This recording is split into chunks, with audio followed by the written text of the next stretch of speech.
Boa noite, pessoal. Boa noite. Bem-vindos a mais um Paiol Digital. Vale do Pinhão aqui para se inspirar. Vocês como profissionais, empreendedores, profissionais, amigos, os parentes dos palestrantes aqui hoje, vêm sempre aqui já há 6 anos escutar histórias inspiradoras. E é isso que importa aqui para nós. É que em pouco tempo, cada um dos empreendedores, profissionais que passam nesse palco, inclusive a música, que eu vou pedir mais uma salva de palmas, que é o Du Sweethearts, a Ju Moraes e a Dani Ribas, Deni Ribas, que também nos inspiram sempre com uma música aqui muito boa. Ótimo, obrigado. Aqui nós temos os livros que eu já falo. Então a ideia é uma noite para a gente imaginar, a gente se motivar, se engajar no ecossistema que é o Vale do Pinhão. O Vale do Pinhão nada mais é do que um ecossistema de inovação, só que é o mais premiado e reconhecido do Brasil. Nós tivemos agora, e logo a gente vai falar um pouquinho mais sobre isso, e tem outros eventos também vindo que a gente vai comemorar, nós recebemos como o único e melhor ecossistema do Brasil, o selo Diamante da rede Connected Smart Cities, que faz uma análise dos 5.500 municípios do Brasil e dos ecossistemas existentes nesses municípios. Então acabamos de receber esse prêmio.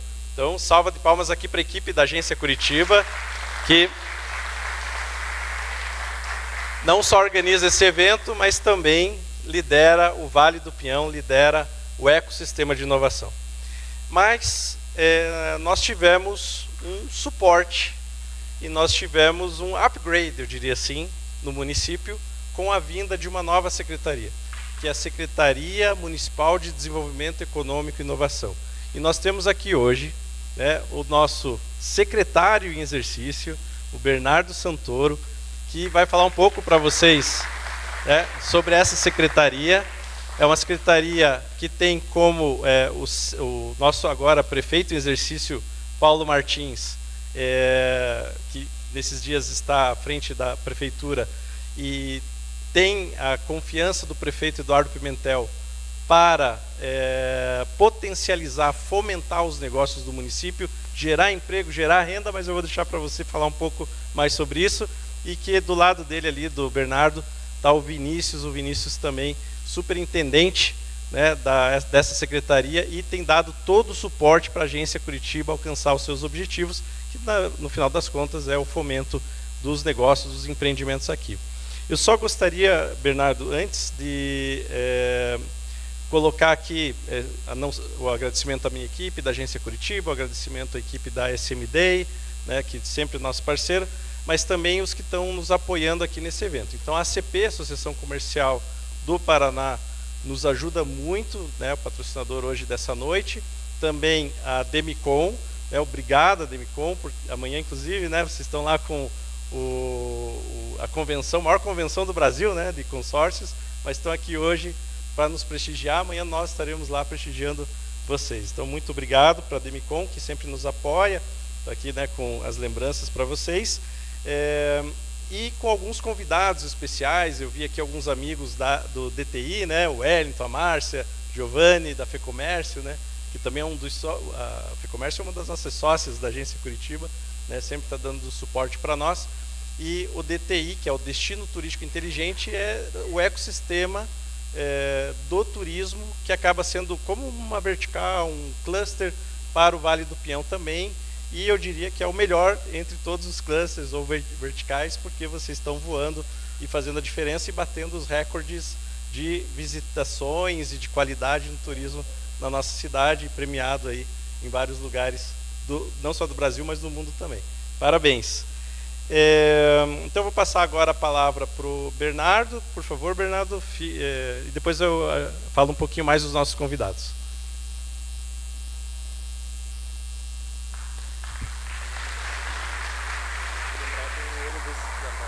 Perfeito.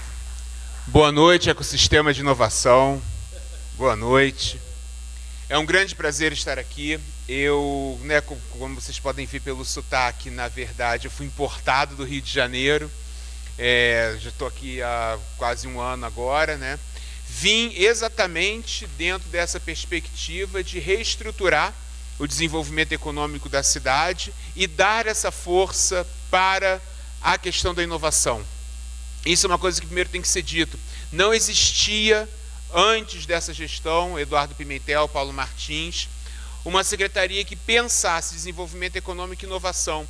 Isso é uma coisa particularmente interessante, primeiro porque Curitiba é uma referência nacional no campo da inovação, o que mostra que, na verdade, a força de Curitiba veio muito da espontaneidade do seu empreendedor e da vontade do curitibano de fazer de Curitiba a cidade, né, referência da inovação. A agência Curitiba de inovação, ela tinha também um papel muito, e tem ainda um papel muito importante, e acabou levando sozinho, mas sem planejamento, mas com execução, né, que é, na verdade, a especialidade da agência, é a execução de políticas públicas. Mas faltava a questão do planejamento, então houve a construção disso. Me sinto muito orgulhoso de estar fazendo parte desse processo de planejamento, sempre num feedback, numa retroalimentação constante de agência e secretaria, e com o objetivo de cada vez mais melhorar esse processo de inovação. Quando a gente fala de inovação, às vezes parece uma palavra um pouco vazia, mas ela não é vazia. Para quem, não sei aqui, quem já estudou economia, mas para você efetivamente fazer aumentos de produtividade numa sociedade, e é o aumento de produtividade que gera uma estruturação responsável do crescimento econômico e, por fim, da melhoria da qualidade de vida, é exatamente a inovação que faz isso. Quando você tem investimento em educação, quando você tem investimento no ambiente de negócios, você gera o aumento da produtividade com a inovação. É a inovação que faz com que haja esse aumento de produtividade que faz com que haja aumento de riqueza, e é esse aumento de riqueza que faz com que haja a melhoria da qualidade de vida. Tudo começa da inovação.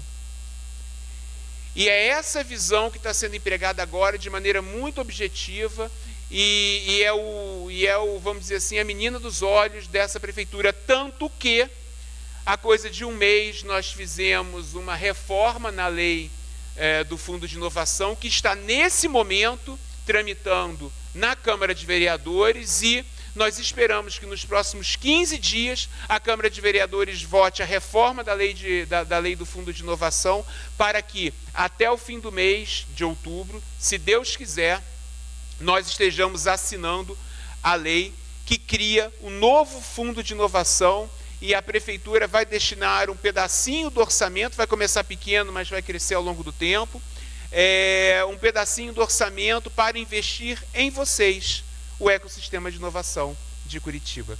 Esse é um movimento de muito orgulho da nossa parte, e junto com isso, e com todo esse processo de apoio à inovação, nós estamos concretizando isso e comemorando isso ao longo de todo o mês de outubro, onde nós vamos estar lançando, já lançamos, na verdade, já começou, embora tenha começado em setembro, né, no dia 29, mas ele vem numa lógica ao longo de todo o mês de outubro, que é o mês do empreendedor.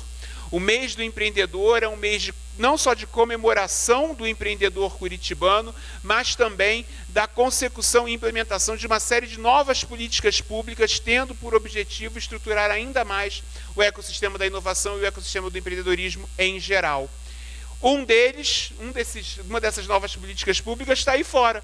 Eu não sei se vocês repararam, né? O espaço do empreendedor móvel é um espaço, uma construção feita com a agência e o Sebrae, para que nós tenhamos um espaço onde o poder público possa ir até o empreendedor curitibano para apoiá-lo naquilo que for em relação à legalização dele, destravamento de burocracias, acesso ao microcrédito mais barato do Brasil, entre outras facilidades que toda a sala do empreendedor tem, Nós já temos salas do empreendedor em todas as ruas da cidadania daqui da cidade, à exceção da Matriz, mas isso também vai mudar. No fim do ano vamos, né, fazer a sala do empreendedor da Matriz, mas além disso agora temos também uma sala do empreendedor móvel, que leva os benefícios e a estrutura das salas do empreendedor até onde o empreendedor curitibano está.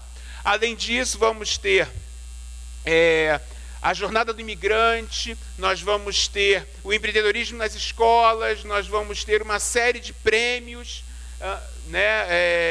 inclusive o Meu Negócio, Minha História, que não deixa de ser algo parecido com o que é feito aqui no Paiol. As pessoas vão poder, isso já está aberto as inscrições, tá? As pessoas vão poder falar um pouco da sua história de empreendedorismo, e quem tiver as melhores histórias vão ganhar prêmios junto ao Sebrae, junto à agência.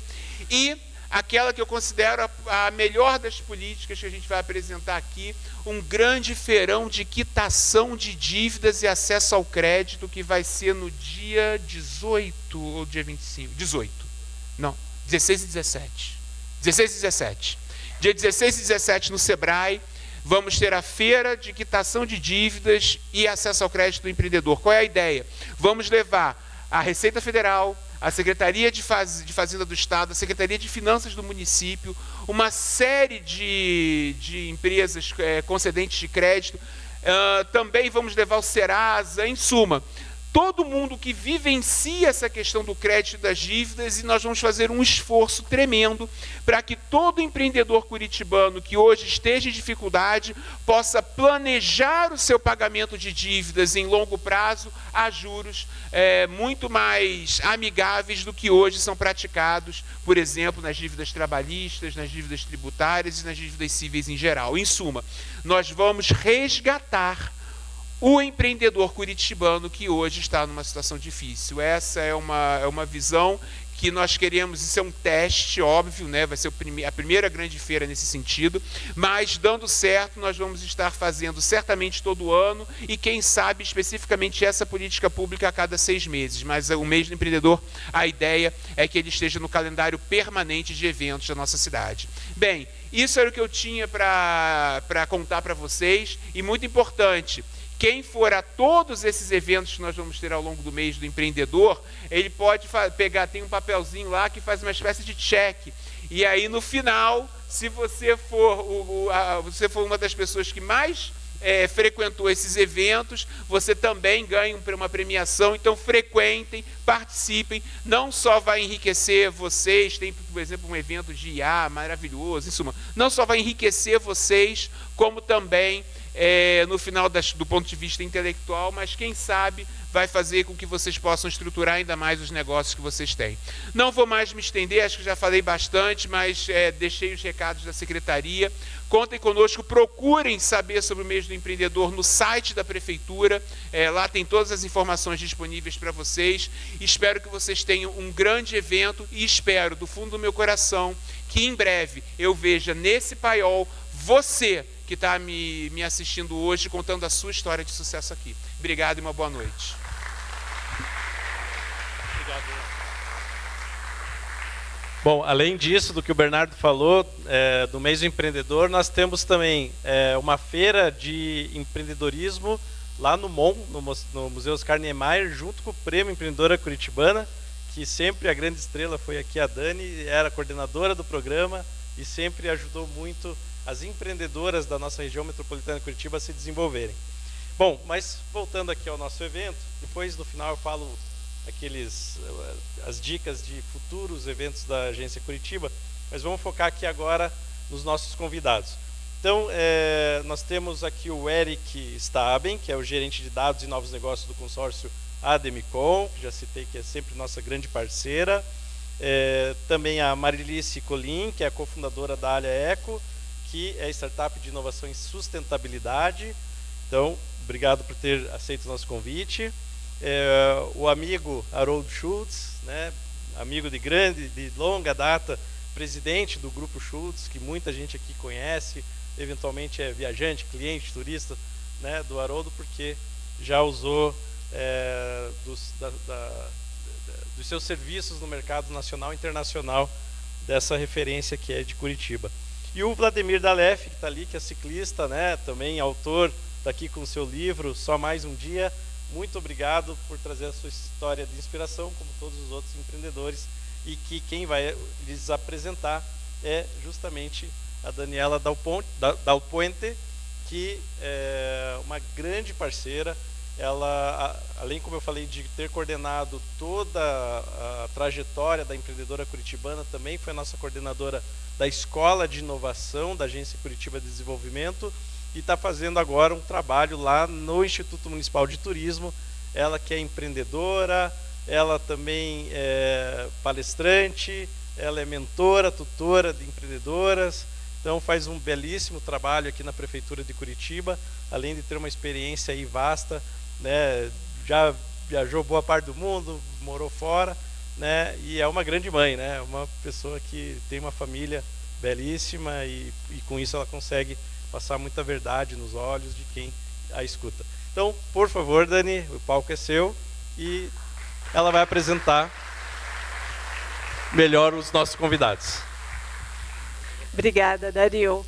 É uma honra estar aqui hoje com vocês, somando, né, em energia todas as nossas histórias, a nossa trajetória, e estar nos recepcionando também os nossos palestrantes, que também vão compartilhar aí um pouco das suas jornadas, da sua pegada empreendedora, de desenvolvimento, para buscar o desenvolvimento não só pessoal e profissional, em busca, né, de alcance de objetivos maiores também, mas também do desenvolvimento do entorno, porque a gente sabe que empreendedorismo é isso, é a gente buscar alcançar os nossos sonhos através dos nossos negócios, mas também desenvolver todo o entorno com riqueza e prosperidade, porque todos nós estamos aqui para isso.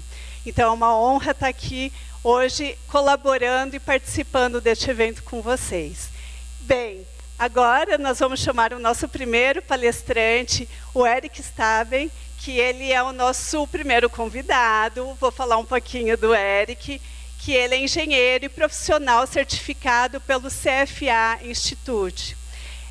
Atua há 7 anos no ecossistema financeiro e atualmente está à frente como gerente de dados e novos negócios da Ademicon, onde lidera iniciativas que unem tecnologia, finanças e inteligência analítica para colaborar com o desenvolvimento de novos negócios, novos produtos pela Ademicon e com toda a sua equipe. Seja bem-vindo, Eric, o palco é seu.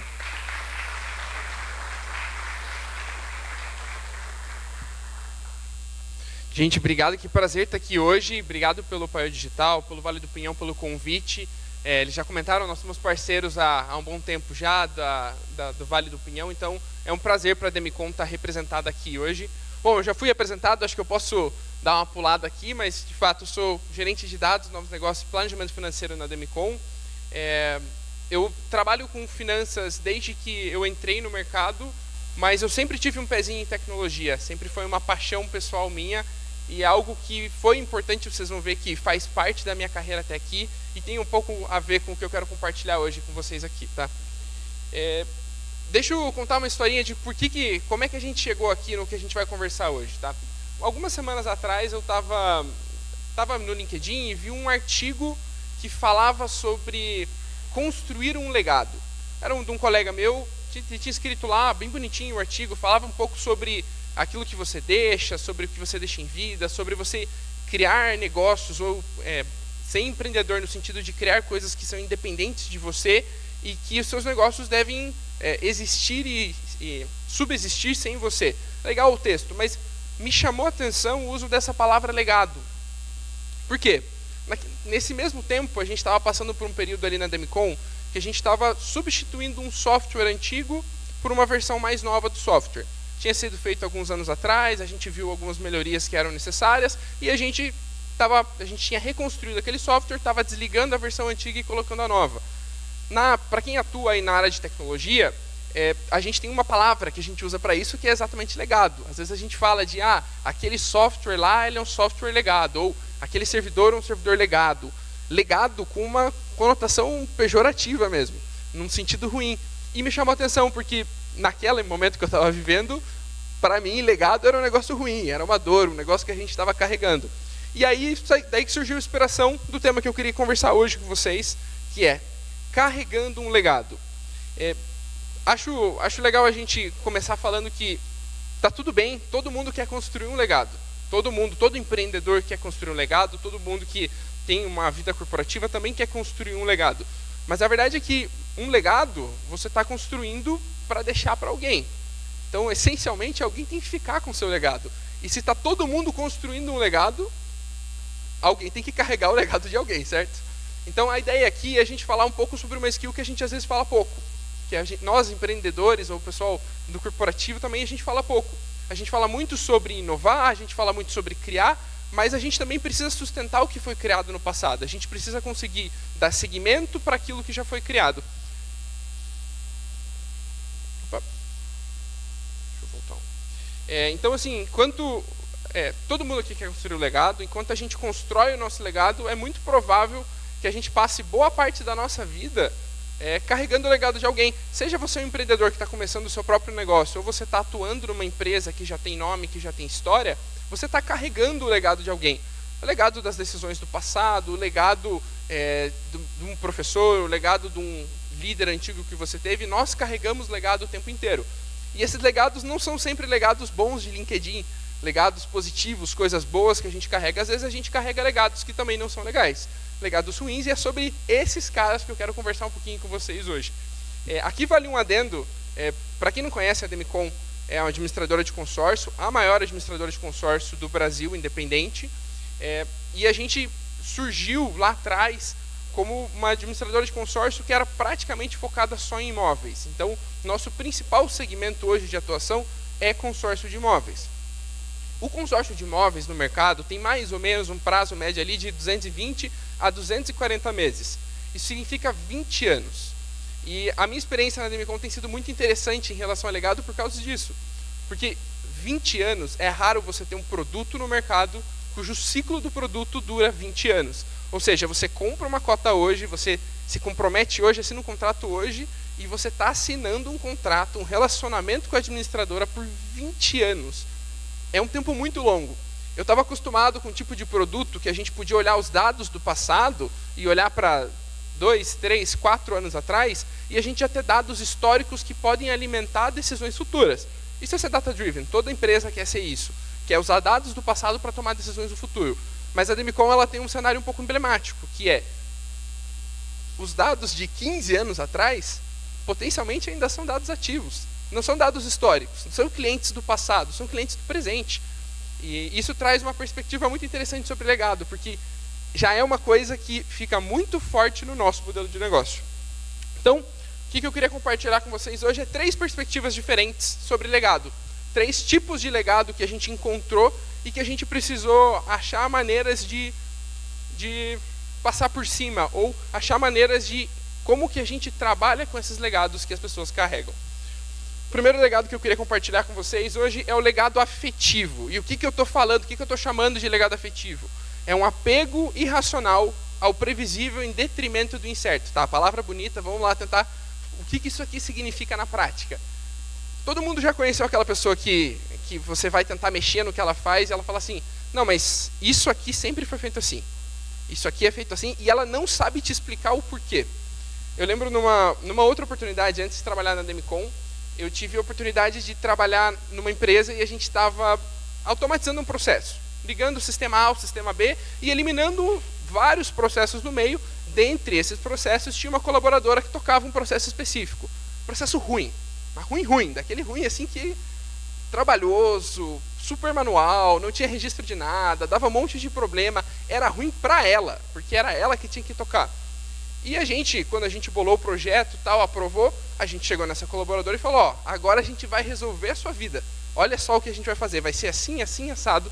E a gente estava na expectativa de que ela fosse ser a maior compradora do nosso produto. Falar, nossa, é isso aí, que legal, tal. Mas pelo contrário, a gente comprou uma inimiga. Ela não queria de jeito nenhum. Ela vendeu contra, ela tentou ir contra, ela falava mal, ela se opunha, ela colocava obstáculo. E chamou atenção, porque foi a minha primeira vez tendo que lidar com esse apego. E é interessante que nesse caso, essa colaboradora era uma pessoa muito benquista na empresa, ela tinha outros processos que ela cuidava também, não era a única coisa que ela fazia, então não existia um risco dela perder o emprego ou daquele processo eliminar a função dela, não era essa a preocupação. A preocupação era quase que literalmente um medo irracional associado ao processo que ela já conhecia. E não tem explicação. E aí, às vezes, a gente olha para nós e a gente fala assim, não, mas eu não sou assim. Eu sou uma pessoa bem racional, sou uma pessoa numérica, eu gosto de ver as coisas. Eu não vou ter esse tipo de coisa. Mas a verdade é que a gente tem. Se você olhar para a sua vida, você provavelmente dorme no mesmo lado da cama, na mesma posição todas as noites. Você põe o seu celular na cabeceira da cama e deixa no mesmo lugarzinho para que de manhã você acorde e esteja lá. Você tem a sua mesma rotina matinal todos os dias. Nós somos pessoas de rotina. A gente gosta daquilo que é certo, daquilo que é previsível. Então, é natural que esse tipo de comportamento aconteça. A gente vai encontrar pessoas que têm algum legado afetivo com processos ou com... eu estou falando de processos que é o cenário que eu estou dando, mas a gente pode estar falando de time, a gente pode estar falando de gestão, de estrutura. As pessoas têm um apego emocional. E aí a gente teve um aprendizado muito legal sobre isso, que é a adoção gradual das mudanças, ela facilita a gente fazer processos de mudança. Como eu falei, a Demicon ela é uma empresa de muito tempo, ela tem uma história muito grande, carrega um legado muito grande, mas no período mais recente é que a gente teve um aumento muito grande de crescimento e os processos precisaram se atualizar.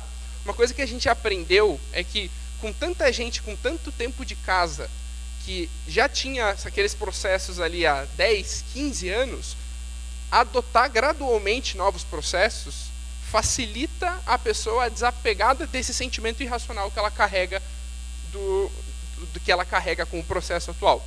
É claro, não é todo negócio que permite que, nem é tudo que a gente consegue mudar do dia para a noite, tem coisas que não dá para levar em paralelo, então dá para ser criativo aqui, de colocar a pessoa para participar de processos, ou participar dos testes finais da ferramenta, ou para a pessoa opinar na estrutura, trazer a pessoa para perto para que não seja uma quebra de paradigma de imediata e isso não crie essa barreira direta. O segundo legado que eu queria compartilhar com vocês é o legado descontextualizado. Quem já viu essa foto aqui? Já? Alguém conhece? Já? Beleza, sem spoiler então, pessoal. Poucas pessoas. Na Segunda Guerra Mundial, os Estados Unidos estava tentando coletar dados sobre aeronaves que voltavam da guerra para tentar descobrir aonde eles precisavam reforçar as aeronaves que eles tinham para que elas voltassem, estavam olhando os lugares que tinham os tiros e tentavam descobrir, putz, a gente vai reforçar essa peça aqui, a gente vai reforçar essa peça aqui, porque é aí onde está levando mais tiro. Fazia sentido, mas a verdade é que a análise estava errada. Por quê? Os dados estavam certos, de fato, essas eram as regiões em que eles tinham os dados dos tiros. Mas tem um ponto muito importante que não foi levado em consideração, que é o quê? Olha só aqui, é onde fica o piloto, olha onde fica as hélices. O avião que toma tiro no piloto não volta. E ele não vai aparecer aqui, porque a gente não sabe onde ele tomou tiro, porque o avião não está de volta. E, para mim, esse é um bom exemplo, ou melhor, um mau exemplo de legado descontextualizado. Quando a gente tira o contexto do que a gente está analisando, se você entregar essa informação, esses dados, para um analista de dados e falar para ele, ó, me diga, ou monte uma equação, monte um software, monte uma otimização para me entregar aonde são os melhores lugares para você reforçar. Ele vai te entregar e a análise dele vai estar certa, só vai ser inútil. E uma coisa que a gente aprende com esse legado descontextualizado é que quando falta contexto sobre o legado, mesmo decisões estruturadas podem apontar para o caminho errado. Eu tenho uma história da Demicon num período recente que a gente... Só um segundo. A gente em 2023, lá em fevereiro de 23, a gente fez a compra de uma carteira de seguros e a gente teve que ajustar nosso sistema para colocar dados de seguros para dentro, ajustar algumas coisas, porque um seguro que não tinha no passado. Então a gente teve um pico de adesões em fevereiro. Em fevereiro de 24, a gente terminou de migrar um software de uma outra empresa que a gente tinha fundido um tempo atrás. Eles tinham um software diferente, a gente queria ter um único software de gestão de consórcio para facilitar a nossa vida. A gente terminou de migrar, mas aqueles softwares eram essencialmente diferentes. Eles tinham ali, tinha um conceito de seguros e de vigência de seguro que não existia no software no outro, e por isso os dados ficaram um pouco distorcidos. Corta para 2024, fim de ano, a gente montando planejamento, orçamento do ano seguinte, e o objetivo dado para os analistas foi, gente, a gente precisa orçar, a gente precisa planejar o ano que vem, tragam para nós o que vai ser de adesões de seguros do ano que vem. Aí eles chegaram lá, bonitinho, análise muito bem feita, os dados puxados, e aquela curva que em fevereiro tinha um pico de vendas, e eles foram defender a ferro e fogo, dizer, gente, em fevereiro a gente vende muito, olha só ano passado, olha só ano retrasado. E aí, óbvio, vocês imaginam o que aconteceu. Esse pico não aconteceu. Por quê? Porque faltou contexto. O dado estava certo, a direção estava certa, agora, a informação estava vazia. E aqui a gente tem um perigo muito grande. O que a gente aprendeu? Primeiro que a documentação é a nossa amiga, né? A gente precisa documentar as coisas, e quando dados saem sem contexto, eles são perigosos. Eles podem fazer com que a gente gaste tempo, com que a gente analise as coisas e a gente chegue nas conclusões completamente erradas, apesar da gente ser completamente certo na metodologia. Então, esses são os dois aprendizados. Eu gosto dessa imagem da bússola, porque ela mostra como se fosse, pensa numa bússola estragada. Ela está apontando para um lugar, ela dá uma direção, a direção só está errada. Então, eu gosto de pensar dessa maneira. E, por fim, o último legado que eu queria compartilhar com vocês nessa noite aqui é sobre o legado de medo. Confesso que esse talvez seja o meu preferido, eu tenho uma história pessoal com isso aqui. Quando, minha primeira oportunidade profissional era técnica eletrônica, eu fui trabalhar numa empresa de no-break industrial. Não sei se vocês já viram o que é um no-break industrial. Sabe aquele no-break que você tinha em casa, que era para o teu computador não desligar quando caía a luz? Pensa aquilo numa escala gigantesca. Um armário gigante, assim, era carregado por máquina, não dá para carregar na mão. E eu tinha terminado o curso técnico, estava indo trabalhava lá em São José dos Pinhais. No meu primeiro mês, me trouxeram uma tarefa, falando assim, ó, estava lá o técnico-chefe, ele ia fazer uns testes numa máquina que tinha algum defeito. E ele falou, ó, vai lá no coisa e liga os cabos enquanto eu preparo os testes aqui. E eu, desatento, olhando a máquina, primeira vez fazendo e tal, fui lá e inverti, fase neutro, aquele estouro. Aí cai todo o galpão, desliga tudo, ficam 5 segundos tudo fora até voltar, aí já volta aquela salva de palmas na volta. Ei, estagiário, ei, parabéns. E eu lembro que nas próximas... Pausa, tá? Aquelas máquinas custavam, tipo, centenas de milhares de reais. Eu olhei pro lado, assim, ela estava derretida. Tipo, perda total. E aí, nas próximas semanas, eu fiquei recebendo todos os dias, quando eu chegava lá, meus coleguinhas de trabalho olhavam para mim e falavam assim, fase na fase, neutro no neutro, né? Aí eles deixavam anotado na mesa, mas no começo mais para ensinar, depois mais de sacanagem mesmo. E corta para recentemente, eu estava em casa, trocando uma lâmpada na minha casa, trocando uma fita de LED, minha esposa segurando a escada embaixo, eu estava em cima, trocando, aí eu comecei a cochichar alguma coisa, ela olhou para mim, e aí, o que você está cochichando aí, falando sozinho? Eu falei, neutro, fase na fase. É brincadeira, mas é muito verdade. Às vezes, as coisas que a gente sofreu no passado, elas traumatizam, elas criam cicatrizes. Isso, claro, na nossa vida pessoal, mas também acontece na nossa vida de negócios. Os negócios que a gente tem, eles tomam decisões erradas. A gente, às vezes, tenta um negócio que não dá certo, vai para um caminho que não dá muito certo, e isso gera um medo que, muitas vezes, é problemático. Por quê? Porque ele impede a gente de explorar caminhos que podem ser viáveis agora. Os cenários mudam, as coisas mudam, o contexto muda.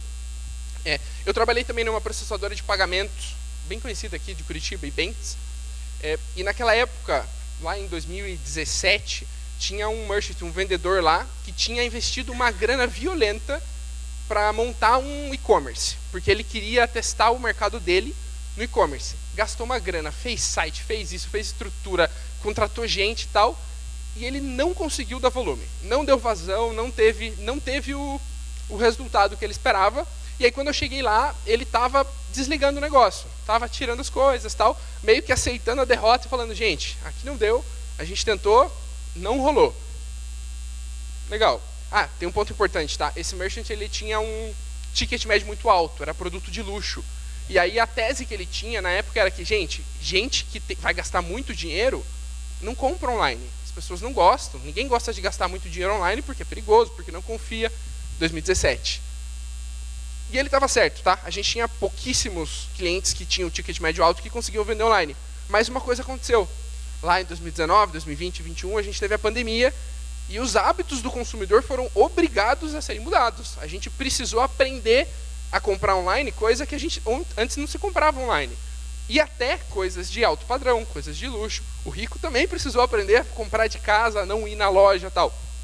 E aí, recentemente, eu me encontrei com um colega daquela época, num café, e ele comentou comigo que esse merchant hoje voltou a processar pagamento lá de venda online. E mais do que isso, ele é um dos grandes merchants lá. Ele saiu da cauda longa de ser um cliente pequeno e passou a ser um cara relevante. E para mim ele é um bom exemplo. Ele é um bom exemplo de alguém que lidou bem com o legado do medo. Ele tinha tomado uma decisão no passado, a decisão não foi correta, deu ruim, deu prejuízo, ele saiu no vermelho, mas ele conseguiu identificar que o cenário mudou, e porque o cenário mudou, agora fazia sentido tentar de novo. Ou talvez adaptar um pouco do que ele tinha feito no passado, usar os aprendizados e tentar de novo naquela perspectiva. Ele não deixou o medo do passado que ele teve, de uma experiência ruim, impedir ele de acertar o caminho e tentar de novo. E aí, para isso, tem uma coisa que é muito importante da gente fazer, que é conseguir desassociar o problema, ou vamos falar, o resultado, né, o resultado negativo, o prejuízo. Desassociar o prejuízo das coisas que não são causa raiz. Eu até uso um exemplo que para mim faz muito sentido, talvez para o público aqui não, mas recentemente caiu um servidor lá na Demicon e a gente ficou algumas horas com o negócio fora. E a gente perdeu alguns milhões ali de potencial de receita naquele período. E aí o pessoal queria descobrir, poxa, mas o que aconteceu? A primeira resposta sempre é, não, a gente tem que colocar 2 servidores, ou a gente tem que mudar o provedor do servidor, a gente tem que... E pode ser que pareça que faça sentido, mas a verdade é que não era esse o problema. Então, esse era o resultado, era o que aconteceu. Aí descobriram lá que um analista tinha ido lá sexta-feira, fim de tarde, estava querendo entregar o que ele tinha para entregar para ir para o fim de semana tranquilo, e subiu um negócio lá de código sem testar, e que deu esse BO e que derrubou o servidor. Aí falaram, não, então a culpa é do analista, vamos trocar o analista, vamos trocar o time, vamos mexer aqui, vamos mexer aqui. Não, peraí, vamos dar mais um passo atrás? No fim das contas, qual foi a conclusão? Qual que era o problema? Faltava controle. Não podia, um analista não poderia conseguir fazer isso por conta. Faltava a gente ter mecanismos de controle que evitassem que esse tipo de coisa acontecesse, que ninguém poderia subir sem passar em teste, coisas desse tipo.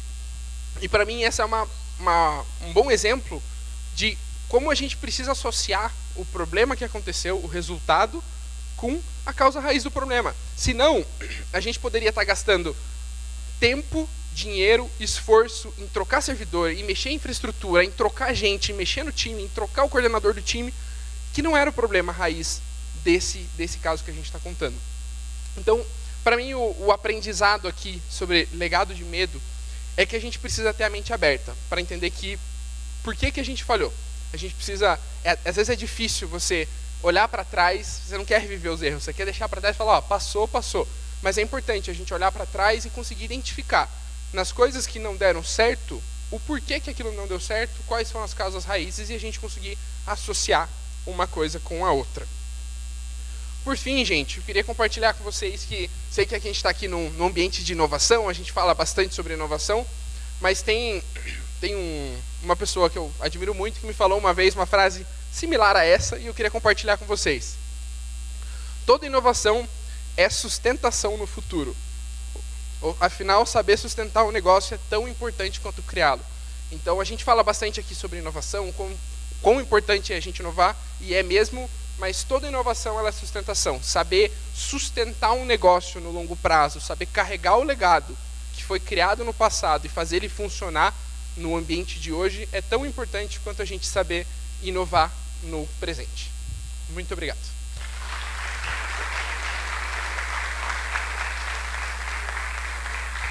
Obrigada, Eric.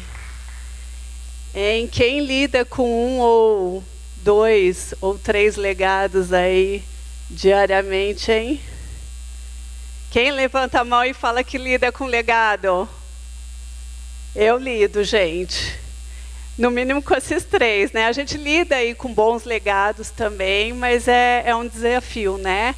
E principalmente no que a gente está falando aí também, de que é desenvolver, melhorar processos e promover inovação em cima do que já existe ou do que não existe, com bons ou maus legados, né, Eric? Obrigada pelo compartilhamento da sua experiência, da experiência da Demicon também, com relação aos legados, à inovação e o trabalho com pessoas. Obrigada. E agora aqui eu vou chamar para o palco também a Marilice Colim, ela que é advogada, ela é especialista em direito ambiental, é cofundadora da Alia Eco, que é uma startup que é para simplificar a forma de gestão de carbono, trazendo inovação, sustentabilidade ao centro dos negócios. Então, é uma proposta aí para as empresas aprenderem a lidar melhor com os legados aí de dificuldades, inclusive, de promover a inovação e a sustentabilidade, né, que é um grande desafio dos negócios. Marilice. Seja bem-vinda. Obrigada. Boa noite a todos. Eu quero agradecer imensamente ao convite, a oportunidade, dizer que eu mudei um pouco o meu discurso depois de ouvir o Eric, agora eu vou ter que compilar aqui algumas coisas, porque você me deu uns starts. É isso. Eu venho do direito ambiental, aí há 25 anos, e chega um momento que a gente dá uma virada de chave, quando a gente pensa em propósito e legado. Quando a gente visualiza que passamos por um período de aprendizado para que depois a gente possa tomar uma atitude que realmente faça sentido.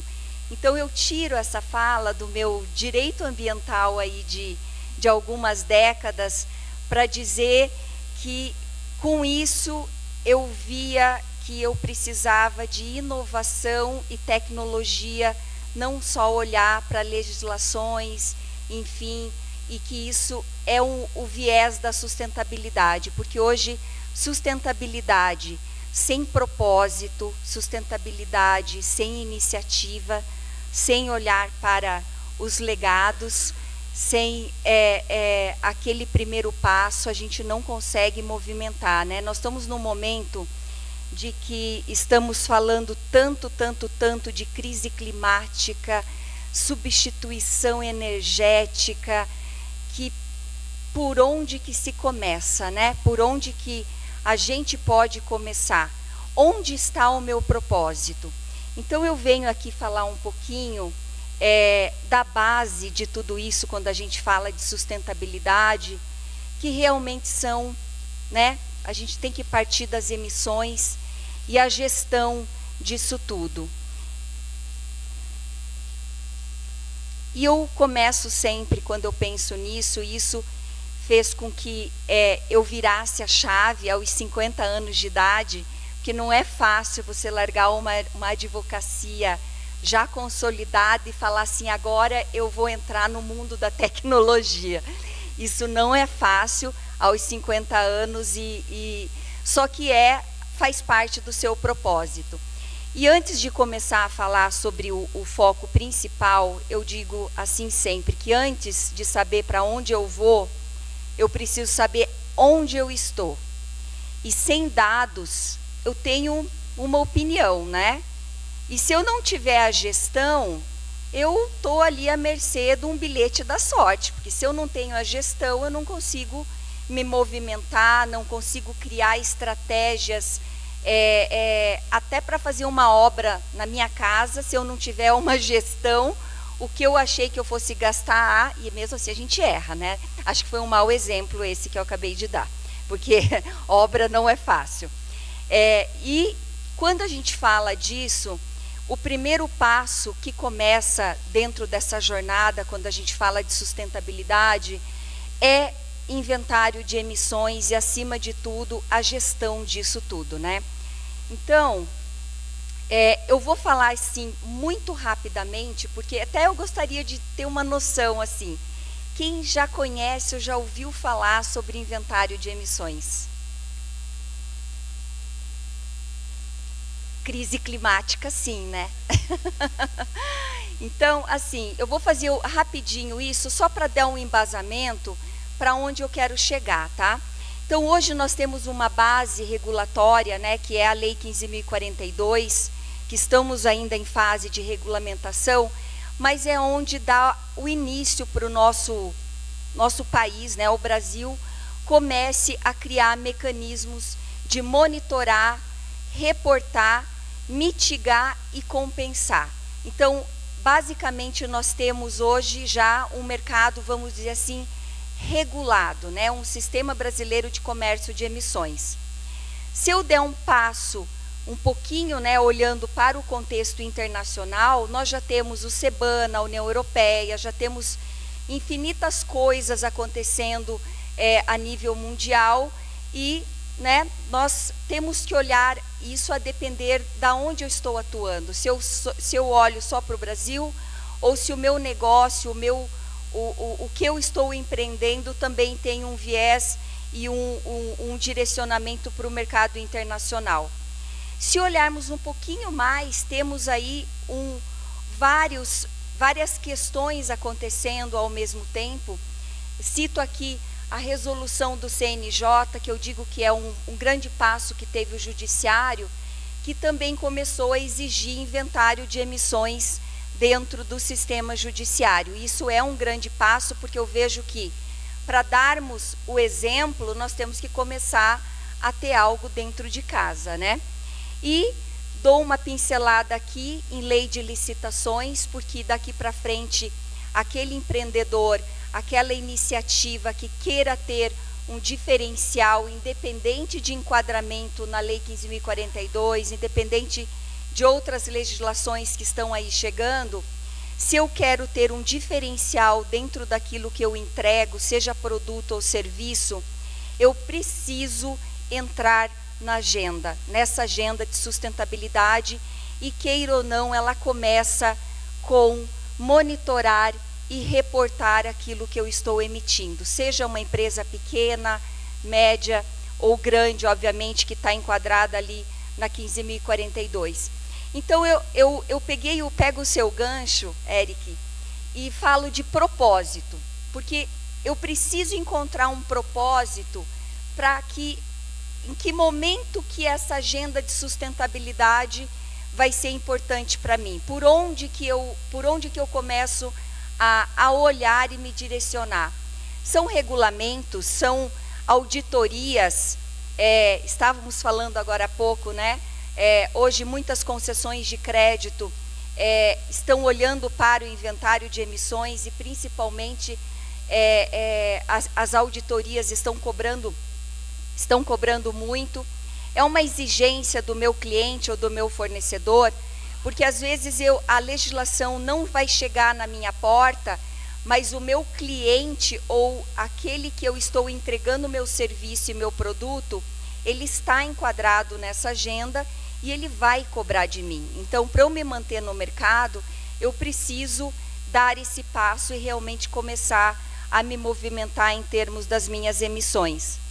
É um posicionamento da minha marca, eu quero colocar isso como sendo o meu diferencial, né? É o marketing, é atingir novos mercados, porque hoje tem mercado que gradativamente ele não vai ter outra escapatória realmente a não ser você ter essa agenda como sendo fazendo parte da sua governança, do seu dia a dia.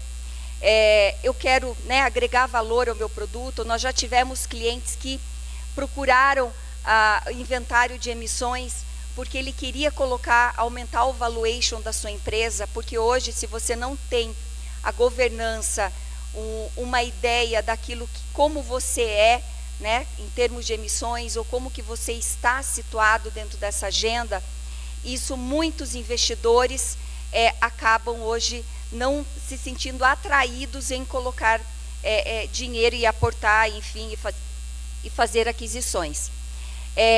Ou a minha sustentabilidade realmente será em prol das mudanças climáticas e de um baixo carbono.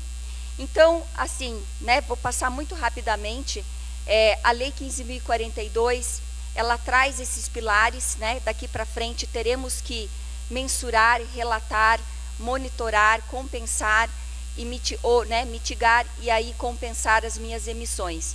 Então eu tenho a partir de agora, né, de agora um ano de COP, um regulamento que já está aí chegando e que isso vai ficar muito claro e agora ter realmente exigibilidade. E então, assim, quem hoje está enquadrado, né, quem é obrigado hoje a fazer inventário de emissões? Temos as nossas legislações aí que estão ainda em fase de aperfeiçoamento, mas é uma questão mesmo hoje de você dar o primeiro passo e se integrar a essa agenda, né? Então eu não vou me alongar aqui porque eu sei que eu tenho aqui 5 minutos apenas. Então, né, para hoje um inventário de emissões eu tenho metodologias a seguir, por exemplo, o GHG Protocol para as empresas privadas. Eu tenho metodologia específica quando eu falo de entes públicos, então isso vale, né, para todo o tamanho de empresa, seja entes públicos e entes privados. E então o primeiro passo, quando a gente fala de emissões, é que não há descarbonização sem esse mapeamento inicial. Eu preciso de base de dados, como você colocou ali a parte documental, né, Eric? Se eu não tiver uma base de dados, é como fazer um planejamento tributário sem olhar a contabilidade da minha empresa. Então, a partir daí, a gente tem um caminho a percorrer, né? Olhar a minha eficiência energética antes de falar em substituição energética, identificar gargalos, isso é muito fácil a gente visualizar tudo isso daqui quando a gente encontra, como que eu faço para voltar aqui? Quando a gente tem tecnologia aliada. Então, basicamente, assim, a minha fala, além de dar uma visão do que é, né, o controle de emissões daqui para frente e aonde eu poderia dar o meu primeiro passo, é dizer que hoje existem tecnologias, falo aqui da minha empresa, que é a Lia Eco, onde a gente consegue, né, de forma bastante intuitiva, fazer realmente a contabilidade e a gestão dessas emissões. E ela é a mesma lógica aqui que a contabilidade tributária. Para eu planejar, eu preciso conhecer meus dados e aí sim eu terei uma gestão bastante eficiente. Então a tecnologia ela permite que eu possa me organizar, monitorar, auditar meus dados, acompanhar minhas metas, fazer comparações mês a mês, é idêntico a uma contabilidade mesmo. E isso só é possível se realmente eu tenho a tecnologia aliada. É você olhar mês a mês quanto você está emitindo, ou se eu troquei o gerador A pelo gerador B, o que isso está performando em termos de mitigação de custos, de gastos com energia, com escape de energia. Eu consigo monitorar 10 filiais, a depender das implementações que nós conseguimos colocar de forma de monitoramento em tempo real, né? Então, com a tecnologia hoje a gente consegue dar um passo bastante positivo quando a gente fala de mitigação, de processos de descarbonização. Não existe hoje falar, vou criar metas de descarbonização se eu não souber como eu estou, né? Aonde eu estou dentro desse cenário. Então, tecnologia é isso. É você poder ter aí, a depender das automações, de forma online, em tempo real, você saber como que você está performando. Então, inventário, basicamente, ele é mais do que uma obrigação regulatória, né? Ele é um diferencial competitivo e com o uso de tecnologia, hoje, a partir de agora, né, as empresas realmente terão liderança e automaticamente, com tecnologia, uma questão reputacional bastante importante nesse mercado que é competitivo, né? E isso gera muita oportunidade. Hoje tem muita gente contratando. Se realmente você tem uma base de dados, você não precisa compensar, mas você precisa demonstrar e comprovar de forma bastante acessível e de forma bastante coerente aquilo que você está emitindo e promovendo em relação à agenda de sustentabilidade. E sem dados, né, nós não temos gestão. Quero voltar aqui, porque isso pulei rapidinho, mas é uma situação bastante importante. Hoje nós vemos muitas empresas que estão colocando sustentabilidade, informações de carbono neutro, carbono zero nas suas páginas, e a hora que você pede dados, esses dados não existem. E a partir de agora, o greenwashing, ele vai ser passível, inclusive, de ação civil pública, além, obviamente, de um monitoramento mais rigoroso para quem estiver enquadrado na legislação. Hoje, greenwashing, ele vai ser, assim, em decorrência da exigibilidade das ferramentas existentes, ele vai ser bastante colocado assim em jogo mesmo, que as empresas elas reportem aquilo que realmente elas são e estão. E muitas empresas, no decorrer aqui dessa trajetória minha dentro da Alia Eco, a gente percebe que tem muitas empresas que já estão num processo de sustentabilidade bastante importante, mas ela não reporta. E isso também é um alerta para aquelas empresas, aqueles que estão empreendendo, que não estão comunicando todos os pontos positivos que já foram implementados. Então, aqui busca não só comprovar aquilo que a pessoa está falando que fez e às vezes não fez, mas colocar em evidência, colocar o holofote naquilo que está sendo bastante positivo e produtivo, né, para a coletividade, porque sustentabilidade não é olhar para um indivíduo, né, é olhar para um todo. Então, a minha fala aqui já terminou, e eu gostaria de colocar aqui para vocês que não importa qual seja o propósito de cada um, seja propósito ambiental, regulatório, marketing, cada um tem o seu olhar e necessidade. Eu não vejo assim erro algum se o primeiro passo de uma empresa for o marketing, porque do marketing ela vai ver o quanto aquilo vai ser benéfico para ampliar os seus horizontes, ampliar seu portfólio, ganhar credibilidade perante o seu cliente, seus stakeholders, enfim, isso traz um upgrade, traz um valor agregado muito grande para produtos e serviços. E o importante é olhar para o hoje, né? Para frente e agir.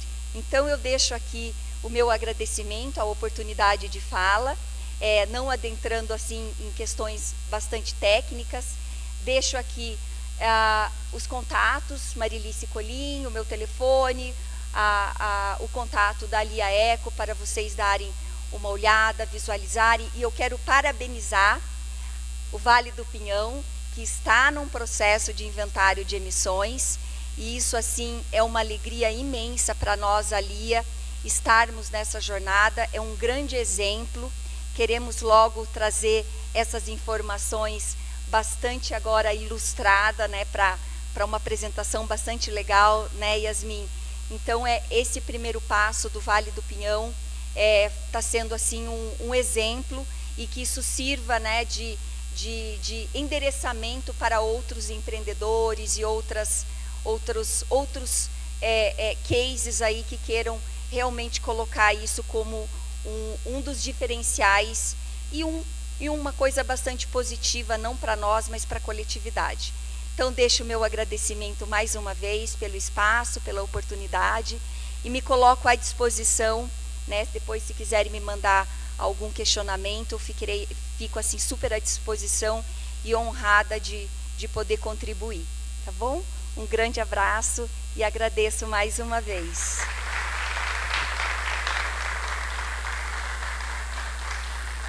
Obrigada, Mari. A gente vê aí a importância, né, das empresas e mesmo prefeitura, os órgãos públicos darem esses prazos, né, nessa jornada que não tem, a gente sabe que não tem como escapar disso, né, da sustentabilidade, da preocupação aí com os efeitos estufa e tudo, e essas diretrizes, essa jornada que dão um direcionamento para que a gente minimize cada vez mais esses impactos negativos ao meio ambiente e ao bem-estar da nossa vida, né? Que tenhamos mais sobrevida e qualidade de vida aí no meio ambiente. E também que as cidades, né, as empresas e as prefeituras, as gestões, estejam aí em prol do caminho de cidades inteligentes, porque a gente também fala de cidade inteligente, a gente fala de destinos turísticos inteligentes, quando a gente se preocupa com essas questões. E parabéns por você, Mari, estar empreendendo, né, nesse setor aí que é desafiador e também promissor para que a gente encontre cada vez mais soluções para esse grande desafio. Bom, agora vamos dar sequência para o nosso próximo convidado, que é o Haroldo Schutz. O Haroldo é fundador e presidente do Grupo Schutz, um dos maiores conglomerados, né, de turismo do Brasil. Em quase 4 décadas, o Haroldo construiu marcas reconhecidas como a Vitalcard, a TZ Seguros, TZ Viagens, Schutz Portugal e plataforma de inteligência artificial, a Wike Travel AI. Bem-vindo, Haroldo, o palco é seu. Obrigado, Dani. Boa noite, gente. Essa história de falar que é um dos maiores conglomerados do Brasil não é bem assim, não. Somos de Curitiba, do bairro das Mercês, talvez, tá? Ali eu afirmo. Mas nós temos um potencial muito grande de crescer ainda. E vamos ver o que vai acontecer. Para mim é uma grande honra estar aqui, Dani. Obrigado de coração. Obrigado, Giovanni, também por esse convite. E eu quero passar para vocês um pouquinho da minha experiência de vida no que é empreender. Primeiro de tudo, se é para falar de empreender, quem quer empreender aqui? Vai empreender recentemente? Vocês vão se arrepender. Vocês vão se arrepender. Vocês vão se arrepender por quê? Depois eu vou contar no final, tá bom? Vocês vão se arrepender. Vou receber... Não fica assustada, calma. Bom, a Schutz, gente, começou em 1986 com vistos consulares. Eu não nasci para ser empreendedor. Aconteceu. Eu não estudei para ser empreendedor. Aconteceu. Quando eu tinha 17 anos, eu fui convidado para minha irmã, que está ali no palco, para substituir um office boy numa agência de viagens, por 15 dias. E nesses meus 15 dias, o pessoal gostou de mim, me contratou, promoveu o office boy para auxiliar de escritório, e eu comecei a trabalhar no turismo. Foi assim que eu entrei no turismo. Nunca tinha trabalhado, foi o meu primeiro emprego. Passou um tempinho, eu saí de lá e fui convidado para trabalhar numa outra empresa, como auxiliar de escritório. Aconteceu que o rapaz que era auxiliar de escritório foi promovido e me chamaram para cuidar do setor de vistos também. E ali eu aprendi a fazer vistos consulares. Só que não tinha movimento. Não tinha movimento. Era 2 vistos por dia, 1 visto por dia, 3 vistos por dia. E daí o que eu fiz? Falei, gente, eu era tímido, acreditem, ainda sou. Tá? Mas daí eu resolvi fazer o seguinte, ligar para as agências de viagens. Falar, olha, eu estou fazendo visto aqui, é novo setor, me ajuda, manda visto. Eu tenho 2 vistos para mandar. E a situação começou a crescer, até que um dia a minha gerente me deu uma bronca. Para com essa porcaria de visto, está atrapalhando o escritório. Eu já pagava as contas do escritório, só com o meu setor eu, né? Eu já pagava todas as contas. Mas eles queriam vender Air France, queriam vender Costa Cruzeiros, outras empresas de mais importância do que fazer os vistos consulares. Aconteceu que ia ter 17 para 18 anos, e eu levei um formulário de visto americano para casa e me mandaram embora por justa causa, falaram que eu roubei o formulário. Detalhe, o formulário era gratuito, então eu não roubei nada, qualquer um podia ter, eu não roubei, mas era meu segundo emprego, eles falaram que a minha carteira ia ficar suja, e daí eu decidi, meu Deus do céu, vou pedir a conta. Então, Capital inicial da Schutz Vistos foi de quanto? Meio salário mínimo, porque eu tive que pagar a indenização porque eu pedi a conta. Nunca tirei meu fundo de garantia até hoje. Eu devo ter uma fortuna lá, né, gente? Nunca tirei. E assim começou a Schutz Vistos, a primeira empresa. A partir dali, em 1988, as agências de viagens falaram para mim: Haroldo, você é tão legal, tão simpático, por que você não pega uma representação? E daí eu falei: puxa, interessante. Mas tem uma operadora aqui chamada Viajes Equador. Alguém já escutou falar? É das velhas guarda essa aí. Viajes Equador. Era uma grande empresa de circuitos, mas eu só tinha 17, 18 anos. Como que eu vou representar uma multinacional? Eu liguei para as agências de viagens, nas visitas das agências de viagens, as agências ligavam para o diretor da Viajes Equador: Gattuso, por favor, tem um menino que quer representar, você atende ele? Atendo sim. Mas não atendia nada, eu ligava, ele não me atendia. Mas eu ia na outra agência de viagens que vendia, e a outra agência ligava para o Gattuso: ô Gattuso, estou com um menino aqui que quer representar você, você atende ele? Ele não atendia. Eu ia na outra, ele cansou de receber ligação das agências de viagens e ele me atendeu. Me deu a representação. No primeiro ano eu fui vendedor, no segundo ano fui um dos maiores vendedores deles no Brasil. E assim começou a minha representação. Depois surgiu a Schutz Operadora. Eu já sabia representar e eu achava que nós podíamos fazer alguma coisa diferente, principalmente para os roteiros da Disney. Nós começamos a lançar grupos de 15 anos na Disney, mas um pouco diferente, dançando a valsa no cruzeiro, fazendo um luau em Cancún, e foi um sucesso. Só que dava muito trabalho. Para vender 500 pessoas, a responsabilidade era imensa, não era fácil. Daí nós começamos a mudar o perfil. E a partir desse perfil, eu fui para a Europa e conheci uma empresa chamada Mundo Jovem, turismo para jovem. O meu preço no Brasil era o triplo do que ele vendia na Europa. Quando eu vi aquele preço, eu falei: nossa, fantástico, eu vou levar para o Brasil. Descobri com o meu portunhol. Mas antes disso, foi a minha primeira viagem para a Europa. Essa primeira viagem eu ganhei um sorteio de um bilhete aéreo. E como eu já era um grande vendedor da empresa que eu representava, a Viajes Equador, o chefe me disse que eu podia escolher um circuito, o que eu mais vendia. Coitado, ele não sabia que era Europa Mundo Vacaciones, era Eurovacaciones, 33 dias da Europa. Tive a sorte, fiquei 33 dias na Europa e foi minha primeira experiência. E ali eu conheci tudo, e no meio do caminho tinha mexicanos, papo vem, papo vai, eu aprendi meu espanhol. Quando cheguei em Madrid eu já estava falando um pouquinho espanhol. E ali eu conheci a Mundo Jovem, essa empresa de turismo jovem, com preço muito barato. Ela trouxe para o Brasil, eu tentei trazer para o Brasil, eles prometeram mandar os catálogos, não mandaram.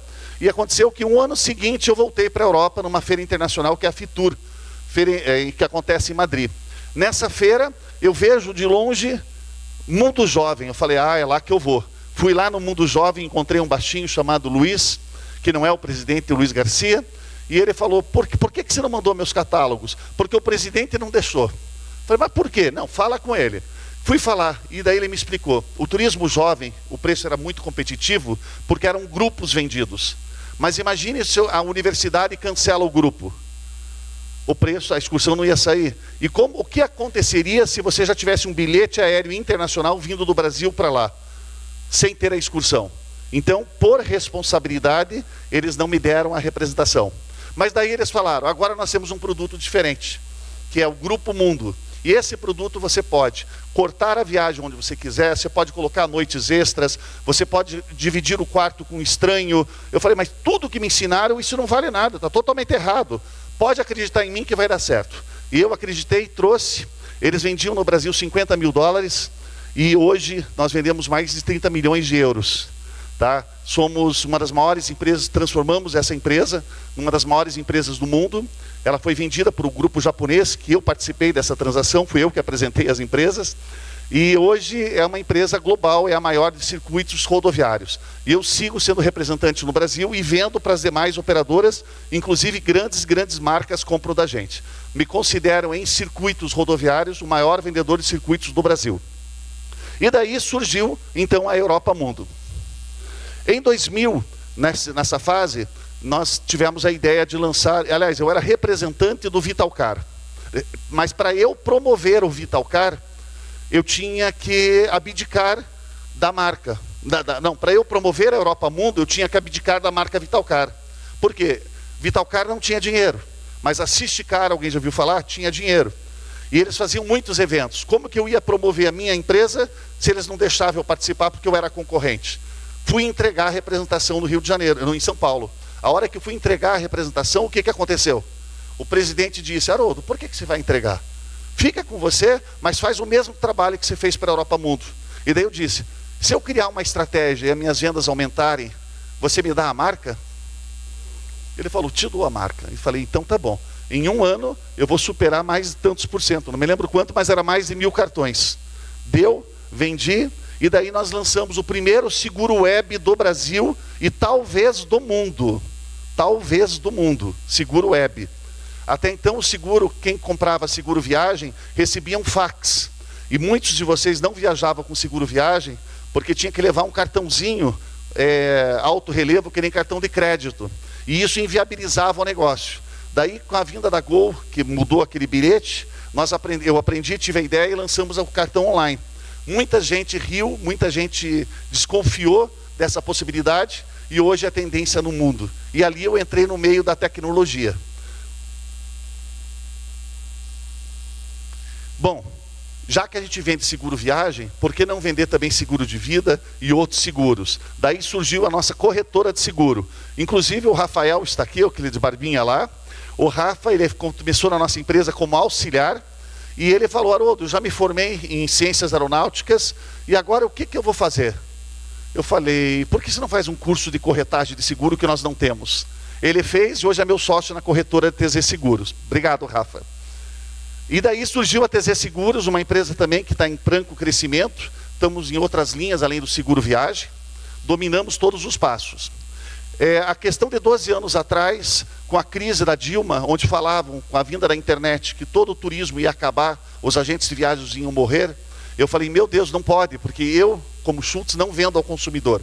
Eu vendo através das agências de viagens. Nós somos um atacadista, não um varejista. Eu falei, bom, então vamos lançar uma rede de franquias. Se essa rede de franquias der certo, nós mostramos ao mercado que tem potencial empreender e seguir com o turismo. Deu muito certo. Até há pouco tempo atrás nós estávamos mais com 300 franquias no Brasil, mas infelizmente eu confiei no meu sócio e eu acabei perdendo a empresa. Tá? Essa empresa eu fundei, mas essa semana deixa de ser minha. Mas é melhor tirar um mala do que seguir com a mala, né? Então é assim. 2014, nasceu a Schultz Portugal. A Schultz Portugal nasceu de um conceito. Eu estava com as minhas filhas, a minha filha mais velha está aqui, a Laura, tá com 24 anos, e eu estava com muito medo do Brasil por causa da questão da segurança. O Brasil estava muito inseguro. Eu falei, será que tem chance de empreender? Eu não fiz universidade. Será que eu consigo empreender fora do Brasil? Fui para Portugal e descobri que tinha oportunidade. E daí lá eu lancei uma programação chamada Small Groups, roteiros simples, curtos, em vans, mas do mesmo conceito que a Europa Mundo, com saídas garantidas. Deu muito certo, fomos case, estávamos com vans lotadas, 15 vans lotadas, toda final de semana, compramos carros, estava indo muito bem, obrigado, veio a pandemia. Mais de 400% de devolução de dinheiro, devolvemos todos os clientes, não ficamos com nada, mas nos prejudicou muito e agora estamos retomando uma nova fase. Hoje, graças à minha filha, estamos vendendo também nos Estados Unidos, México e em outros países. A Schultz é a nossa maior cliente ainda, a do Brasil, porque é outra empresa lá, e estamos seguindo, estamos crescendo. Então a Schultz Portugal segue lá. Daí veio a TZ Systems. Na verdade veio um pouco antes. A TZ Systems nasceu junto com o Vitalcar, mas na verdade era uma empresa terceira. Daí depois eu adquiri participação, comprei, e hoje eu sou dono da empresa da TZ Systems, que é a nossa empresa de tecnologia. E ali nós desenvolvemos todo um sistema, como o Vitalcar, de gestão, onde nós controlamos toda a parte comercial do que acontece na empresa. Recentemente nós adquirimos participação da Meu Anúncio Web, uma empresa de marketing digital, porque nós usamos muito marketing dentro da empresa Schultz. E agora, eu vou pedir uma coisa que ninguém pede nos eventos. Liguem os celulares, por favor. Liguem os celulares. E se puderem, entrem wikitravel.ai. Essa é a nossa plataforma de inteligência artificial, que promete ajudar muitos, empreendedores a começarem. Então, se você já tem um negócio, talvez você já esteja na nossa plataforma sem saber. E o foco principal dela é o quê? É permitir que cidades pequenas se tornem conhecidas como Paris, como Curitiba, como outras cidades, divulgando fotos, divulgando vídeos. É uma coisa muito simples, mas utilizando a inteligência artificial. Conseguiram entrar? Wikitravel.ai? Então tá bom. Essa plataforma, gente, ela vai viabilizar o quê? Ela vai viabilizar que prefeituras pequenas possam colocar fotos, vídeos e melhorar os textos criados pela IA. Porque a IA cria um monte de texto, mas às vezes ela cria besteira. Mas nós permitimos que os municípios possam, através de login e senha, melhorar a IA e ensinar a IA a forma correta. Assim nós deixamos também como hotéis, como restaurantes, e entendemos que o turista que vem de fora, ou nós que vamos para o exterior, queremos ver no nosso idioma. Então nós criamos tudo em múltiplos idiomas. Ele lê, você pode ler, e você também pode escutar. Tá? É assim, dessa forma que nós trabalhamos. Esse é o Wikitravel, basta colocar o nome ali de qualquer cidade do mundo. Se essa cidade não tiver, nós podemos inserir para você essa cidade, e ele vai trazer a pesquisa. Uma vez que trouxe, ele vai trazer fotos do Google, mas a cidade pode colocar fotos com uma única condição: tem que ser royalty free, para que todo mundo possa baixar e possa trabalhar com essas fotos. Criamos recentemente um calendário. Esse calendário é um calendário um pouco diferente, porque além de aparecer Curitiba, vai aparecer a região metropolitana. Não adianta você fazer uma festa lá em Mandirituba e curitibano não saber. Você só sabe depois, festa do morango, acabou. Festa do carneiro, acabou. Não é assim que acontece? Então agora com esse calendário, vai poder aparecer as ações em todas as cidades, e isso aqui no Brasil e no mundo, né? Criamos uma página agora recente para os guias. Nós entendemos que os guias são pessoas fundamentais. Independente da internet criar texto, nada como ter um guia representando e explicando. Só que os guias muitas vezes não têm uma página para ele, para poder se vender. Tá? Então nós criamos uma página para cada guia e ele poderá vender o seu serviço para o consumidor. É dessa forma. Também criamos uma parte social. Dentro do Wikitravel, tudo que for projeto social pré-analisado por nós, nós não cobramos nada. Então, por exemplo, em Piranhas, na Lagoas, eu conheci uma ilha pequena, e lá eles têm as bordadeiras. E daí as bordadeiras não tem nenhuma página na web, não tem nenhuma explicação, não tem nada. É uma coisa muito antiquada, muito antiga. E nós conseguimos colocá-las todas, através da Secretaria de Turismo, lá dentro da digital. E estamos fazendo o mesmo aqui em Curitiba com a Coaparte, que é a cooperativa do Estado do Paraná. Nossa ideia é social ajudar. E recentemente, eu em Campo Grande, Mato Grosso, colocamos as tribos, 12 tribos dos Parecis.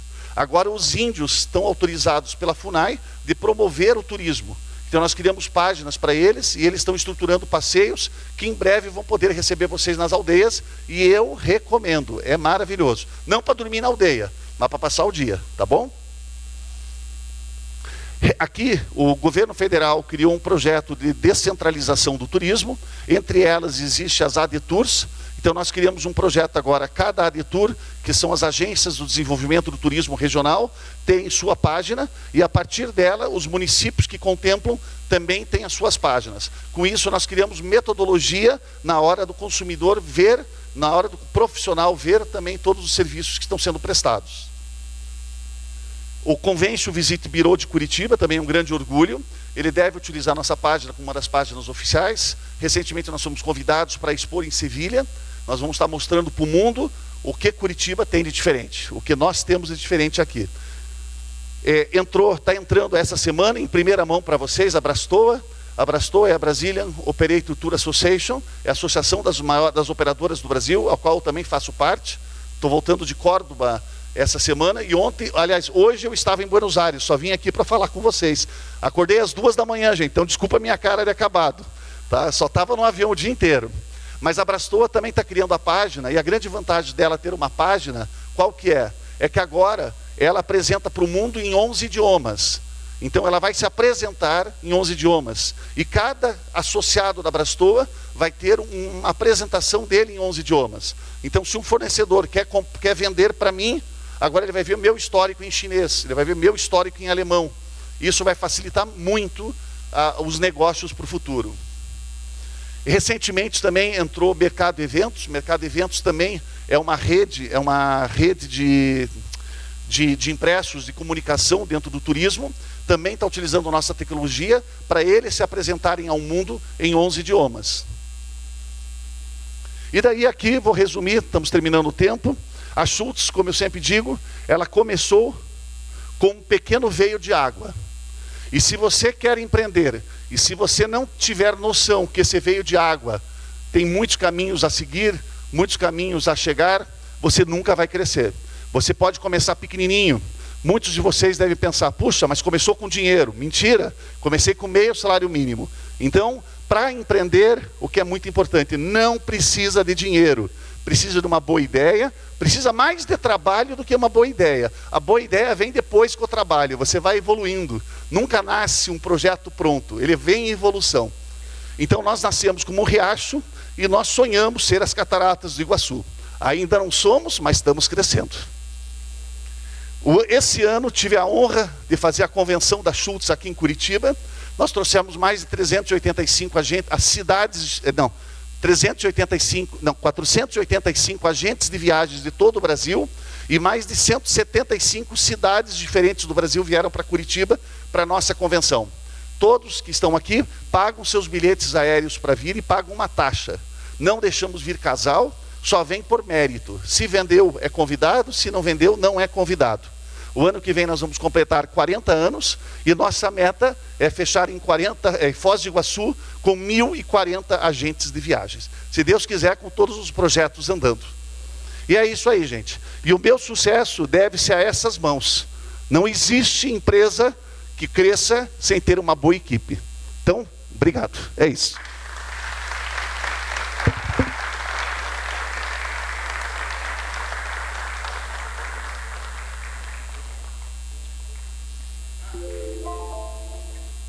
Desculpa, eu falei que vocês iam se arrepender, né? Ser empreendedora. Vocês vão se arrepender de ter demorado tanto tempo. Tem que começar. Que gostoso, né, gente? Ouvir o compartilhamento dessas histórias, altamente inspirador.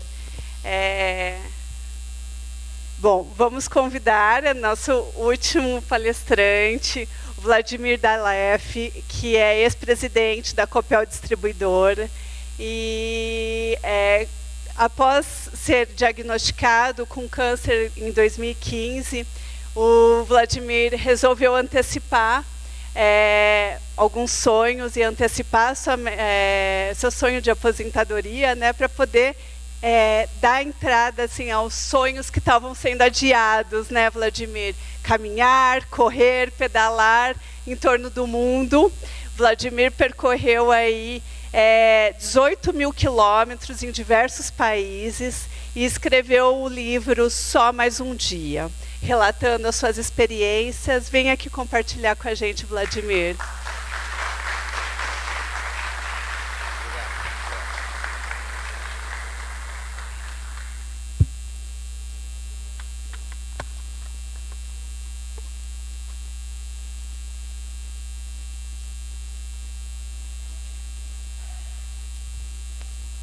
Boa noite a todos. É um prazer, um privilégio poder estar aqui compartilhando com vocês um pouco da minha vida e das minhas aventuras. Quero agradecer o PK, que não está aqui. O Paulo Krause foi colega meu, na época que eu estava na Copel, por onde eu trabalhei por mais de 30 anos. E no final um pouco antes da minha saída, ele foi trabalhar conosco lá, coordenava o marketing da Copel. E hoje não está aqui porque foi para Seul, é isso? Você veja? Acho que fez uma boa troca, né? Bom, então, na verdade, como já foi dito, né? Nessa época que eu trabalhava na Copel, em 2015, que o PK trabalhava comigo, eu estava no auge da minha carreira, tinha começado como estagiário, e ocupava a presidência da Copel Distribuição, e aí surgiu o diagnóstico. E eu não sei se vocês já ouviram falar de câncer, linfoma de células do manto. Eu nunca tinha ouvido falar, até porque é muito raro esse linfoma e com cura incerta. Então o médico falou, olha, você vai ter que fazer um tratamento, não precisa começar já, porque depois que você começar o tratamento não vai parar mais. Você vai continuar tratando e vão postergando a vida até onde for possível. Eu perguntei, mas eu preciso começar já? Não. Você não tem sintoma, então você pode esperar. Eu falei, mas quanto tempo eu vou poder esperar até começar a tratar? Falei, uns 2 anos. Daí falando com a minha família, minha esposa Carla que está aqui, né? Falou, acho que se eu quiser fazer alguma coisa do que eu tinha planejado para o futuro, eu tenho que começar já. E ainda assim não vai dar tempo em 2 anos, mas vai que eu tenha sorte e dure 10, né? E foi aí que eu resolvi então, dentre algumas coisas, um dos sonhos que eu sempre guardei, para um dia poder fazer, é fazer viagens de aventura, né, Schultz? Não queria fazer viagens só convencionais, fiz muitas convencionais, mas eu queria fazer de aventuras. Por que isso? Porque quando eu tinha 19 anos, eu na época estava na escola de engenharia, um colega me convidou para fazer uma viagem pela América do Sul, né? Deixa eu começar aqui, deixa eu ver. Para cima, para baixo.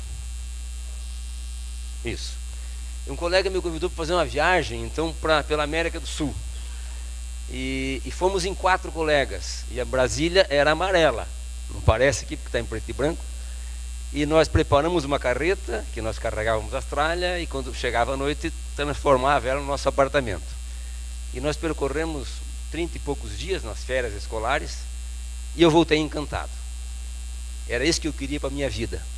Mas como eu fazia engenharia e tinha que ganhar dinheiro, então criei um propósito, né, Mário? Propósito, na verdade é o seguinte, então eu vou ganhar dinheiro, e quando eu tiver, vou me formar primeiro, quando tiver condições eu quero fazer viagens de aventura tipo essa, né? E aí eu, voltando, né, na época inclusive eu estava em Curitiba, né, o presidente da companhia tinha que ser aqui, eu morei grande parte da minha vida aqui, mas minha esposa ela tinha voltado para Cascavel, porque ela e a irmã dela, a Kátia, tinham uma escola, depois eu falo um pouco da escola. E aí eu voltei e comecei a planejar, então, como é que eu vou começar minhas viagens de aventura. Daí eu me lembrei de uma viagem que eu tinha feito com meu pai e com meu filho, há uns 20 anos atrás. Meu pai na época tinha 68 anos e meu filho tinha 13 anos. Olha o tamanho do menino de 13 anos. E aí nós fizemos o caminho de Santiago, pai, filho e neto. Foi uma experiência espetacular, que eu guardo com muito carinho. Mas o meu filho, na verdade, ele não contou isso para os amigos. Ele achava um mico, né? Contar que saiu de mochila, viajando com o pai e com o avô, né? Durante dias, dormindo mal. Então ele nunca contou para os amigos. Até que, quando ele já era adulto, ele me confidenciou: ó pai, eu quero fazer de novo o caminho de Santiago, mas quero fazer sozinho. Ele se deu conta do feito, né, da grandeza e a oportunidade de viajar com um pai e o avô, né? E aí quando me apresentei, falou: acho que eu vou roubar a ideia do Bruno e vou fazer Santiago de novo sozinho. E aí voltei e comecei a me planejar para fazer logo de novo, né? Em tese eu tinha uns 2 anos. Vou começar por Santiago. Mas eu comecei a estudar sobre Santiago e eu falei: puta, mas de novo vou passar por esses lugares aqui? Será que não tem outro lugar diferente que eu possa explorar, que seja tão interessante quanto Santiago? E aí eu fui pesquisar no mais terrível de todos, a maior trilha do mundo, né, que é dos Apalaches, na região leste dos Estados Unidos, que corre do norte dos Estados Unidos até o sul, no meio das montanhas, né, de florestas e no meio dos ursos. Claro que quando eu falei isso para a família, eles: você está louco, né? Você vai morrer daqui uns dias, você está com linfoma, você esqueceu? Quer morrer comido por um urso? E aí eu achei que era meio demais, né? Achei que era exagerar, já 3.800 quilômetros, essa trilha dos Apalaches. Mas eu descobri lá, ao ler sobre os Apalaches, que um jovem israelense havia feito essa trilha, e ao voltar para Israel, propôs para o Estado de Israel fazer a Trilha Nacional de Israel, que seria... Você conhece a Trilha Nacional de Israel? Já ouviu falar? Pois é, pouca gente conhece, eu acho que devo ter sido o primeiro brasileiro a fazê-la, né? Nunca mais ouvi que alguém tenha feito. E a Trilha Nacional de Israel, ela vai do norte, lá da divisa com o Líbano, e vai até o sul, na divisa com a Jordânia, Arábia Saudita, e dá para ver Arábia Saudita e Egito. E aí eu fui estudar sobre essa trilha, descobri, mandei documentos na época para o consulado pedindo informações, o risco de viajar sozinho, de mochila em Israel. E aí eu descobri que é muito pouco difundido, viu? Porque, eu não sei se é porque tem muito pouco peregrino ou porque tem infraestrutura, o ovo a galinha, não sei qual é o culpado, mas muito pouca gente faz, ninguém que eu tenha conhecido. Até porque durante o caminho de Israel tem 5 dias de deserto, onde você tem que levar tudo que se precisa durante 5 dias. E aí, se quiserem saber mais detalhes, vocês depois poderão ler no livro. Eu conto bastante em detalhes sobre a viagem aí de Israel, né? Tá vendo 2 barracas aqui, né? Você não ia viajar sozinho? Pois é, eu tinha me preparado para viajar sozinho. Chegou próximo do dia da viagem, o meu pai, que era meu companheiro de caminhadas, começou a me infernizar. Nós tínhamos perdido a minha mãe fazia poucos meses, ele estava sozinho. Ele começou a dizer que era loucura ir sozinho, que ele recebeu um tiro do Hezbollah, que era um perigo, né? Isso que o Hamas ainda não estava em moda nessa época. E ele falou, você não pode ir sozinho. Na verdade, depois ele descobriu que ele queria ir comigo, né? E eu levei meu pai. Então meu pai, com 78 anos, foi fazer o caminho de Israel comigo. Claro que eu fui sabendo que talvez durante o trajeto eu teria que parar uns dias e levar até o aeroporto, porque ele ia acabar voltando para o Brasil. E o final da história, vocês vão poder ler aqui no livro, tá certo? Bom, voltei então de Israel encantado, e ainda tinha bastante tempo, né? 2 anos, bastante tempo. Convidei a Carla para fazer uma viagem comigo de a pé. O meu negócio era caminhar, eu adorava caminhar. Ela falou, não, você está ficando louco, a pé, né? E jamais vou viajar de a pé, ainda ficar em barraca, como se você. Se você me convidar para ir de bicicleta e ficar em hotel, eu topo. Falei, fechado. Só que eu não contei para ela que a viagem que eu havia planejado era de 6.400 quilômetros pela Europa, quase 90 dias. Quando ela soube, ela falou, mas você me enganou, você não me disse que era isso. Fazia 40 anos que nenhum de nós andávamos de bicicleta, né? Como é que você vai se meter a isso? Eu fiz uma proposta para ela, cara, vamos fazer o seguinte, ó. Vamos fazer só mais um dia, tá certo? São 80 quilômetros por dia a nossa meta. Claro que passamos de 100 alguns, mas o compromisso era 80. Vamos fazer amanhã 80. Se não der, a gente para e volta. Mas se for legal, a gente faz mais 80. Fizemos os 6.400? Não. Vocês descobrem no livro aqui, tá certo? Bom, voltamos então da Europa, e eu falei, agora vamos fazer outra viagem aqui. Eu já tinha viajado bastante, mas algumas vezes pela América do Sul. A primeira foi aquela lá com os meus amigos, mas fiz outras. Depois, com um dos 4 amigos, nós resolvemos fazer outra viagem até Ushuaia. Isso no passado ainda, não agora, depois do diagnóstico. Mas nós somos melhores do que com a Brasília amarela. Nós somos com Fiat Fiorino. Aquele que tem aquela carroceria de lona, nós emendamos um pouquinho para caber a gente deitadinho ali, fomos os 2, dormíamos na Fiorino.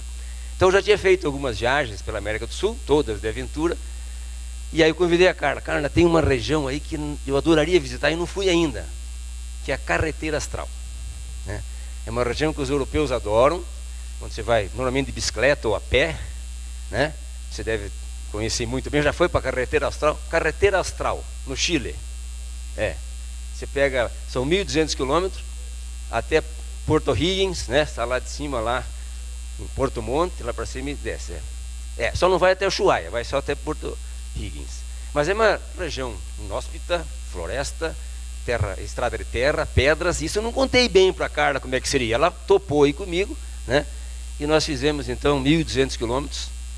E nos dias para descansar das pedaladas, a gente escalava a montanha, né? Para poder recuperar o fôlego.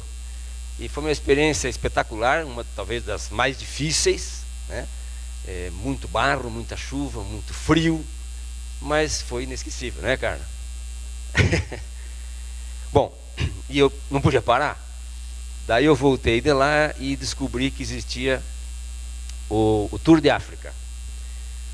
O Tour de África acontece todos os anos, uma empresa canadense que promove, é uma expedição, na verdade. Foi a primeira das viagens que eu fiz com suporte, todas as outras a gente levava tudo na bicicleta, para a Europa, estava tudo na bicicleta. E foi legal porque nós descobrimos que precisa muito pouco para viver, né? quase nada. Tudo que eu precisava em todas essas aventuras estava na mochila. E olha, eu não lembro de ter sentido falta de nada. Mas nessa da África não daria para fazer sem o suporte. Então era uma expedição, ciclistas do mundo inteiro, a maioria deles do Canadá, Estados Unidos e da Europa. Eu era o único latino, né? Não só latino-americano, o único latino nesse grupo aqui. E eles partiam então da cidade do Cairo, no Egito, e o objetivo era chegar a uma cidade do Cabo, na África do Sul. Cruzar todo o continente africano pedalando. E aí eu convidei a Carla, evidentemente quando ela soube que não ia ter banheiro e que ia ter que dormir na barraca, no deserto de Kalahari, por exemplo, ela abandonou e aí eu tive que ir sozinho, quer dizer, sozinho entre aspas, né? Eu e mais 30 ciclistas do mundo inteiro. Então nós partimos de Cairo, cujo destino era a cidade do Cabo. Não vou contar, né? Senão vamos ler o livro. Claro que 20 de vocês vão ganhar de presente, né? Vai ser sorteado, e os outros, se quiserem, tem na Amazon aí, é baratinho. Bom, a África, para fazer a África, a Carla falou, eu não vou para a África com você, mas eu posso participar do treinamento. Porque para você treinar para a África eu precisei de um tempo, né? Então seriam 150 quilômetros em média por dia. Um dia foram 217 quilômetros pelo deserto de Kalahari com vento contra. Quer dizer, então, e um cara com câncer ainda, né? Com linfoma. Então eu tive que me preparar e ela se prontificou a me acompanhar, e uma dos trechos que nós escolhemos foi a Estrada Real, aqui no Brasil. Ela é uma trilha, né? Uma estrada que é mais ou menos o trajeto que se fazia na época do Império. Foi a primeira estrada, acho que foi feita no Brasil, para trazer o minério até Paraty. Então ela vinha de Diamantina, vem, né? E vai a Paraty. Ela não existe mais naquele mesmo traçado, mas a gente conseguiu aí, tem um traçado que os ciclistas gostam muito, né? E você pega estradas de chão, pega um pouco de asfalto e tal. Então nós fizemos um treinamentozinho, eu e a Carla, ela foi junto para me dar suporte pela Estrada Real. Chama atenção vocês já tinham visto mata-burro assim? Mas desse jeito sim, os trilhos assim? Em São Paulo e Minas é assim, no Paraná é o contrário, porque isso aqui mata burro e mata ciclista também, porque para acertar o trilho aqui, né, Carla? É impossível. Bom, a África foi uma experiência assim que precisaria talvez umas 3 horas para a gente contar. Mas no livro você vai poder ler aí com mais calma, sentadinho, né?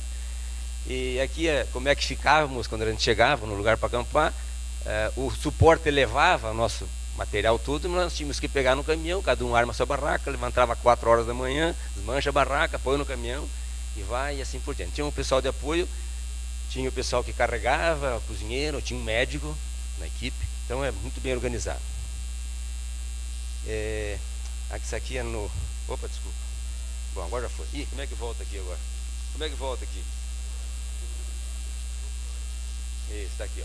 Então isso aqui é no norte na região do Egito. Isso aqui é no Sudão. Um mês depois que nós passamos pelo Sudão, ninguém mais passou, até hoje, né? Está em guerra. Já estava na época, mas ainda conseguimos entrar. Claro que para entrar no Sudão foram 3 vistos, né? Eu tive que tirar um visto primeiro para entrar aqui no Brasil. Lá no Egito tive que certificar o visto no consulado do Sudão, e mais 5 horas na fronteira, pagando taxas, correndo o risco de não entrar. Já estava na iminência da guerra estourar, né? Então o país estava fechado, e um mês depois ninguém mais entra no Sudão. E aqui é uma escola. Então aqui eu quero aproveitar para fazer um gancho do outro plano que eu tinha para a minha vida pós-Copel, né? Que eu tive que antecipar. Era a educação. Por que educação? Porque a Carla, minha mulher, e a Kátia, a irmã dela, montaram uma escola há quase 30 anos. E eu, durante esse período todo, acompanhei a escola. Eu não pude trabalhar, porque eu tinha meu trabalho na Copel, mas eu, dentro do possível, eu fui me envolvendo com a escola, e virou uma paixão. A educação virou uma paixão da família inteira. Minha filha até hoje trabalha com educação. E então todas as viagens que eu fiz, eu sempre dava um jeito de ir para uma escola. muitos vistos do Schultz, né? Muitos vistos. Eu tive o privilégio de conhecer quase 80 países, provavelmente menos de um terço do que o Schultz já deve ter conhecido com a agência dele, né? Mas em cada viagem eu procurava conhecer a escola de Cuba, o Sudão, a Coreia do Sul, Finlândia, né? E tudo que eu achava interessante eu trazia para as irmãs Barbieri, né? Para tentar implementar na escola. A escola delas fez tanto sucesso, e aqui eu vou fazer uma propagandinha para elas, que em 2004 foi o melhor Enem do Paraná. E das 30 mil escolas do Brasil, foi o número 78. Claro que já nos compraram, né? E o como é que você falou do legado, né? O Eric falou do legado. E o legado delas hoje foi assumido por nada menos que o Grupo Positivo. Então hoje o legado é uma escola que espero que viva 100 anos agora, porque ela foi comprada, né? E a gente se envolveu muito nessa escola. E outra questão que também eu tinha como planos, quando eu tivesse oportunidade, era criar um instituto. Porque nós sabíamos da qualidade da escola, mas sabíamos também da dificuldade que seria ingressar numa escola que não era barata. Uma escola, para ser referência, ela se torna cara para quem vai pagar a escola. Isso me incomodava, porque muitos talentos de escolas públicas que existem por aí jamais teriam oportunidade numa escola dessa. Então eu fiz na época um convênio com a Secretaria de Educação, onde eles nos forneciam 40 destaques das escolas públicas, 40 alunos que eram referência, de classes menos favorecidas, de pais separados, com dificuldade, mas que o filho era uma referência, e nós trouxemos as crianças para a escola e ficavam o contraturno inteiro lá, tendo 10 aulas de inglês por semana, robótica, empreendedorismo, né, e todas aquelas atividades que poderiam fomentar. Todos estão em universidades públicas. Quer dizer, então, crianças que talvez jamais teriam oportunidade de mostrar o seu talento. Então, foi uma coisa que deu tempo de a gente conseguir pôr em prática, e esse instituto realmente foi um sucesso. Essa aqui é uma escolinha, uma curiosidade, tem uns minutinhos ainda. Lá na África tem muitas tribos, né? Cada país tem 100 dialetos, 200 dialetos. E a escola, a maioria dos países da África foram colonizados por ingleses, franceses, holandeses, mas os ingleses acabaram dominando. Então, todos falam inglês, porque a escola, a única forma deles se comunicarem, por causa dos dialetos, é uma língua única, e os países adotam a língua inglesa como língua oficial. Então as criancinhas se comunicam graças ao inglês. Então eu estimulo a mais para aprender a língua inglesa. Bom, por que eu resolvi escrever o livro? Na verdade, eu não resolvi escrever o livro. Na verdade, nas aventuras mais recentes, eu comecei a postar nas redes sociais para que os amigos me perguntavam, então eu vou postando. Então eu fazia um diáriozinho e contava as histórias lá. E aí, de vez em quando, alguém falava, por que você não escreve um livro? Daí eu tinha uma resposta pronta já. O tempo que eu vou despender para escrever um livro, eu faço outra viagem. Eu não tenho tempo. Não vou ter tempo para escrever o livro.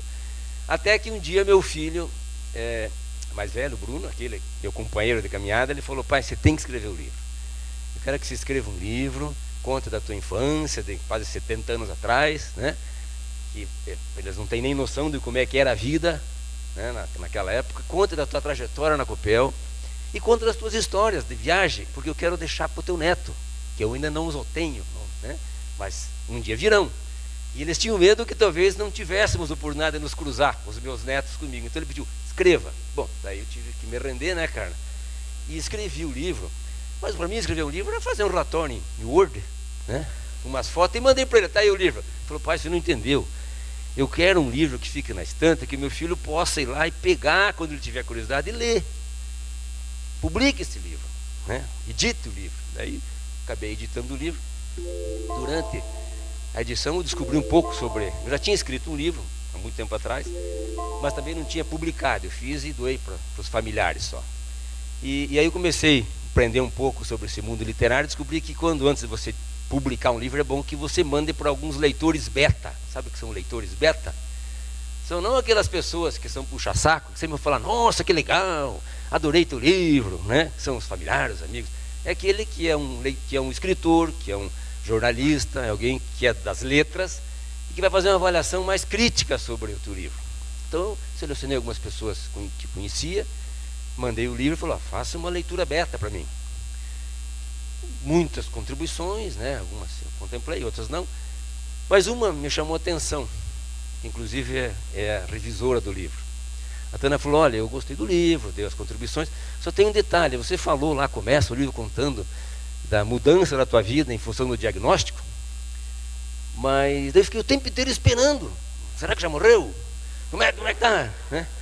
E você acabou o livro e eu não estou sem saber como é que tá, você está vivo ainda? Daí eu falei para ela: Tânia, é o seguinte, esse livro aqui eu escrevi para os meus netos, é um livro que fala de vida, de propósito, né? Eu não podia falar da minha doença, eu queria que os meus netos, através do livro, vissem da importância de você aproveitar cada gota da vida, até onde você puder. Então não está escrito aqui sobre minha doença, mas em respeito a vocês que estão aqui e devem estar curiosos, como é que você está aqui ainda? Não era 2 anos, já são 10, né? Na verdade é uma raridade. Eu acredito muito que essas aventuras, esses propósitos que eu fui criando, essa superação me fizeram chegar até aqui, mas infelizmente não foram 2, mas foram 10. Hoje eu estou num tratamento quimioterápico, já fiz uma sessão, faço agora na quinta-feira a segunda sessão, e eu sei que dificilmente eu não terei outros tratamentos quimioterápicos. É uma doença ainda sem uma cura certa, né? Mas se passaram 10 anos, né? E esses 10 anos, eu diria que o que aconteceu comigo com o linfoma foi uma bênção, na verdade. Na época, a Carla e os filhos falaram: mas por que com meu pai? Eu falei: não. E por que não com o teu pai? Por que não?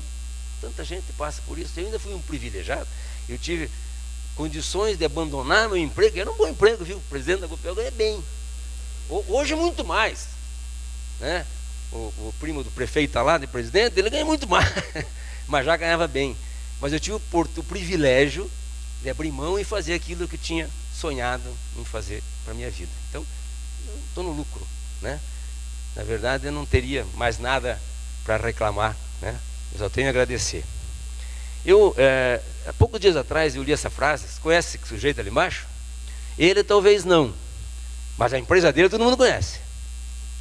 Ele é o fundador do Boticário, né? Um paranaense que todo mundo tem orgulho. Ele escreveu lá: nunca deixe que suas memórias sejam maiores que o seu sonho. Eu pensei: puta, que legal isso, mas não serve para todo mundo, né? Para mim não serve. Minhas memórias estão todas aqui. Como é que eu vou sonhar agora com ter sonhos maiores do que essas memórias? Mas daí eu fiz um upgrade nessa mensagem dele. Eu pensei: olha, eu não posso ter tantas realizações futuras ou sonhos futuros que sejam maiores do que todos que eu já consegui aqui, mas eu posso ter um sonho inédito, um que eu ainda nunca tenha feito. O Schultz me perguntou aí a hora que eu cheguei: e aí, qual que é a próxima? Eu falei: espera até o final, senão tu vai querer ir embora, eu te conto no final. Na verdade, eu não sei como é que vai ser o fim desse processo, mas eu tenho certeza que minha família está preparada. Foram 10 anos, né?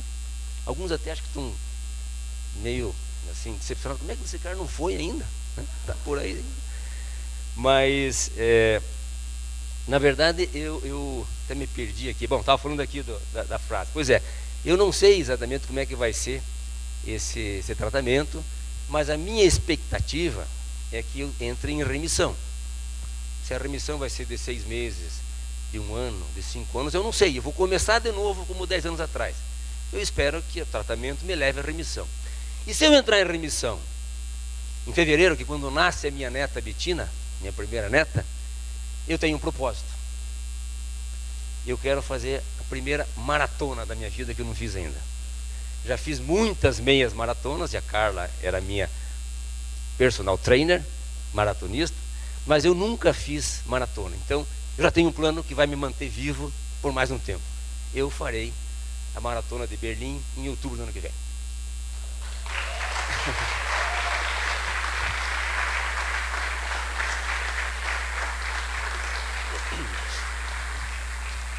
Só fazendo um comentário, então 20 livros serão sorteados. Eu pus um QR Code aqui, mas não é para mim. Tem o Recanto da Criança que nós ajudamos, que é um um local onde as crianças órfãs ficam enquanto aguardam a adoção. Então, quem for privilegiado a ganhar o livro e quiser fazer uma doação por recanto da criança, vai ser bem-vindo. Quem não puder, né, não tem problema. E os outros que não tiverem o privilégio, ser sorteado, se quiserem comprar na Amazon, você pode comprar o e-book por R$ 9,99, baixar ele, ou por R$ 57,00 em 2 vezes. Não me pergunte por quê, porque é a Amazon que define os preços lá, né? R$ 57,49. E todas as agências, as estantes virtuais, as companhias aí do Brasil vendem, Ponto Frio, Submarino, mas são mais caros. Até eu vi lá que no Mercado Livre tem por 12 vezes. Você pode comprar em 12 vezes, só que eles puseram o preço a R$ 110,00. Então, fica muito caro. Tá ok? Então, muito obrigado mais uma vez aí.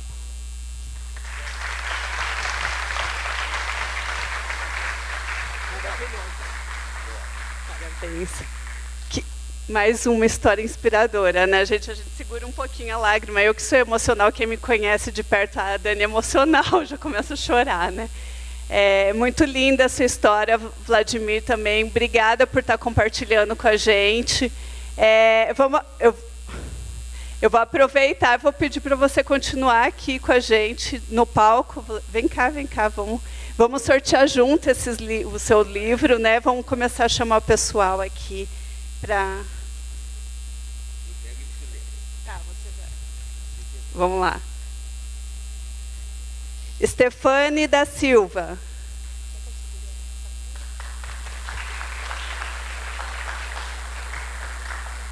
Pega.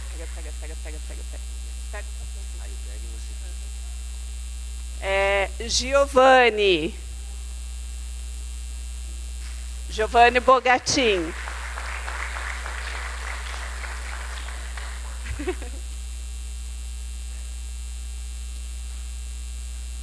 Marlos Cristiano Santos.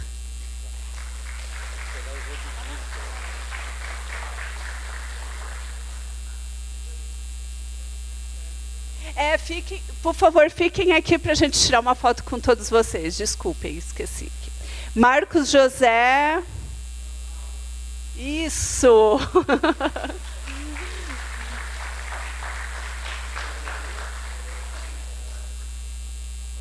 Deixa eu segurar a sacola para você. Não? Não precisa?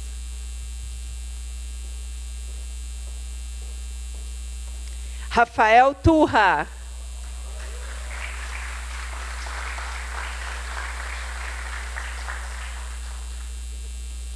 Vitor Hugo Endres.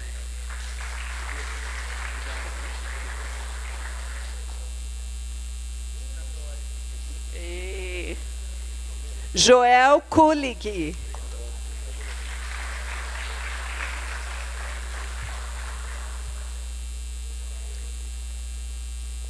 Edilaine Dias Perini.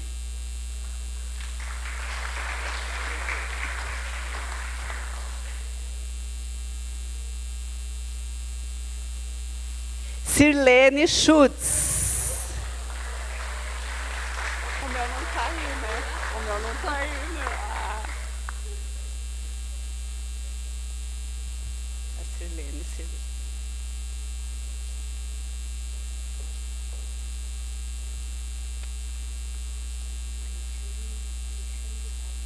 Alexandre Rosa. Alexandra.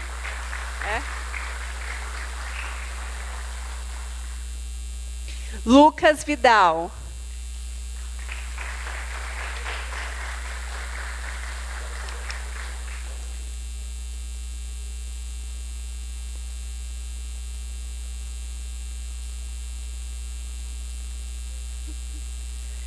Suzana Andressa Neves.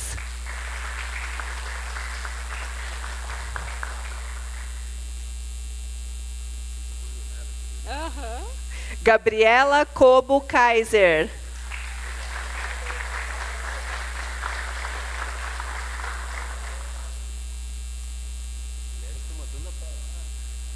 Você recebeu? Você recebeu? Tem que receber. Maria Eduarda Bach Fenianos.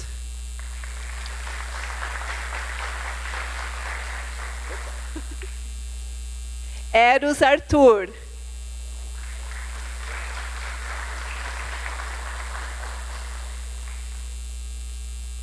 Luiz Fernando Araújo.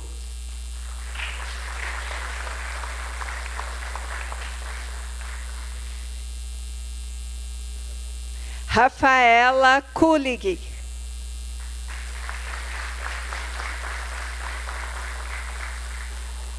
Luciano Bonfim.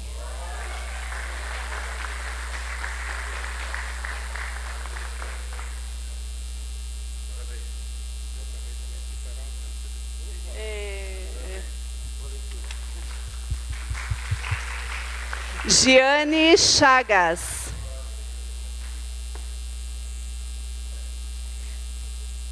Giane Chagas. Fica para mim, então, esse daí.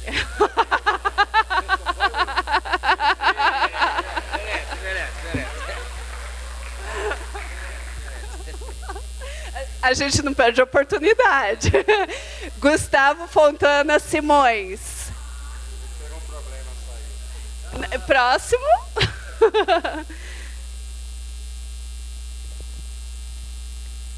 Henrique Manuel Rubo.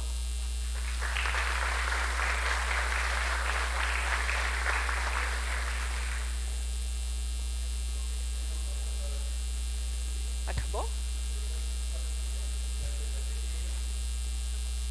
Acabou, então vamos todos tirar. Opa! Vou sair aqui com o livro também. Tem mais pra frente.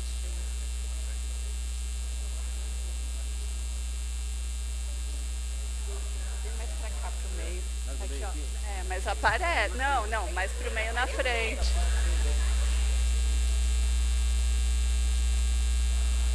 Os livros, galera!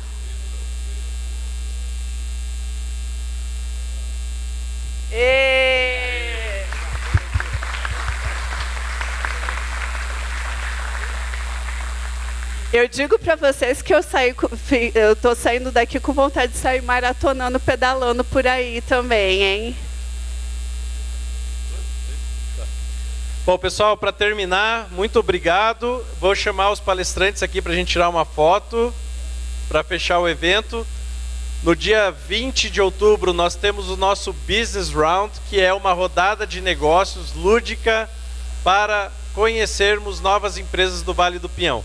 Fiquem atentos ao nosso site, às nossas redes sociais, @Vale do Pinhão ou Agência Curitiba. A foto com os palestrantes, por favor. Aqui está o Business Round. Mas eu acho que coloca o maior digital daí. Os palestrantes, Dani, por favor. Pessoal, se vocês puderem ficar de pé aqui para a gente sair também de frente, assim de trás, né? A gente agradece. Esse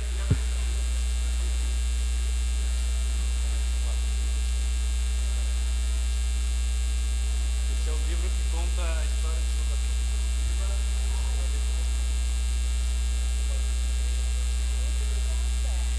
Eu vou sair com ele.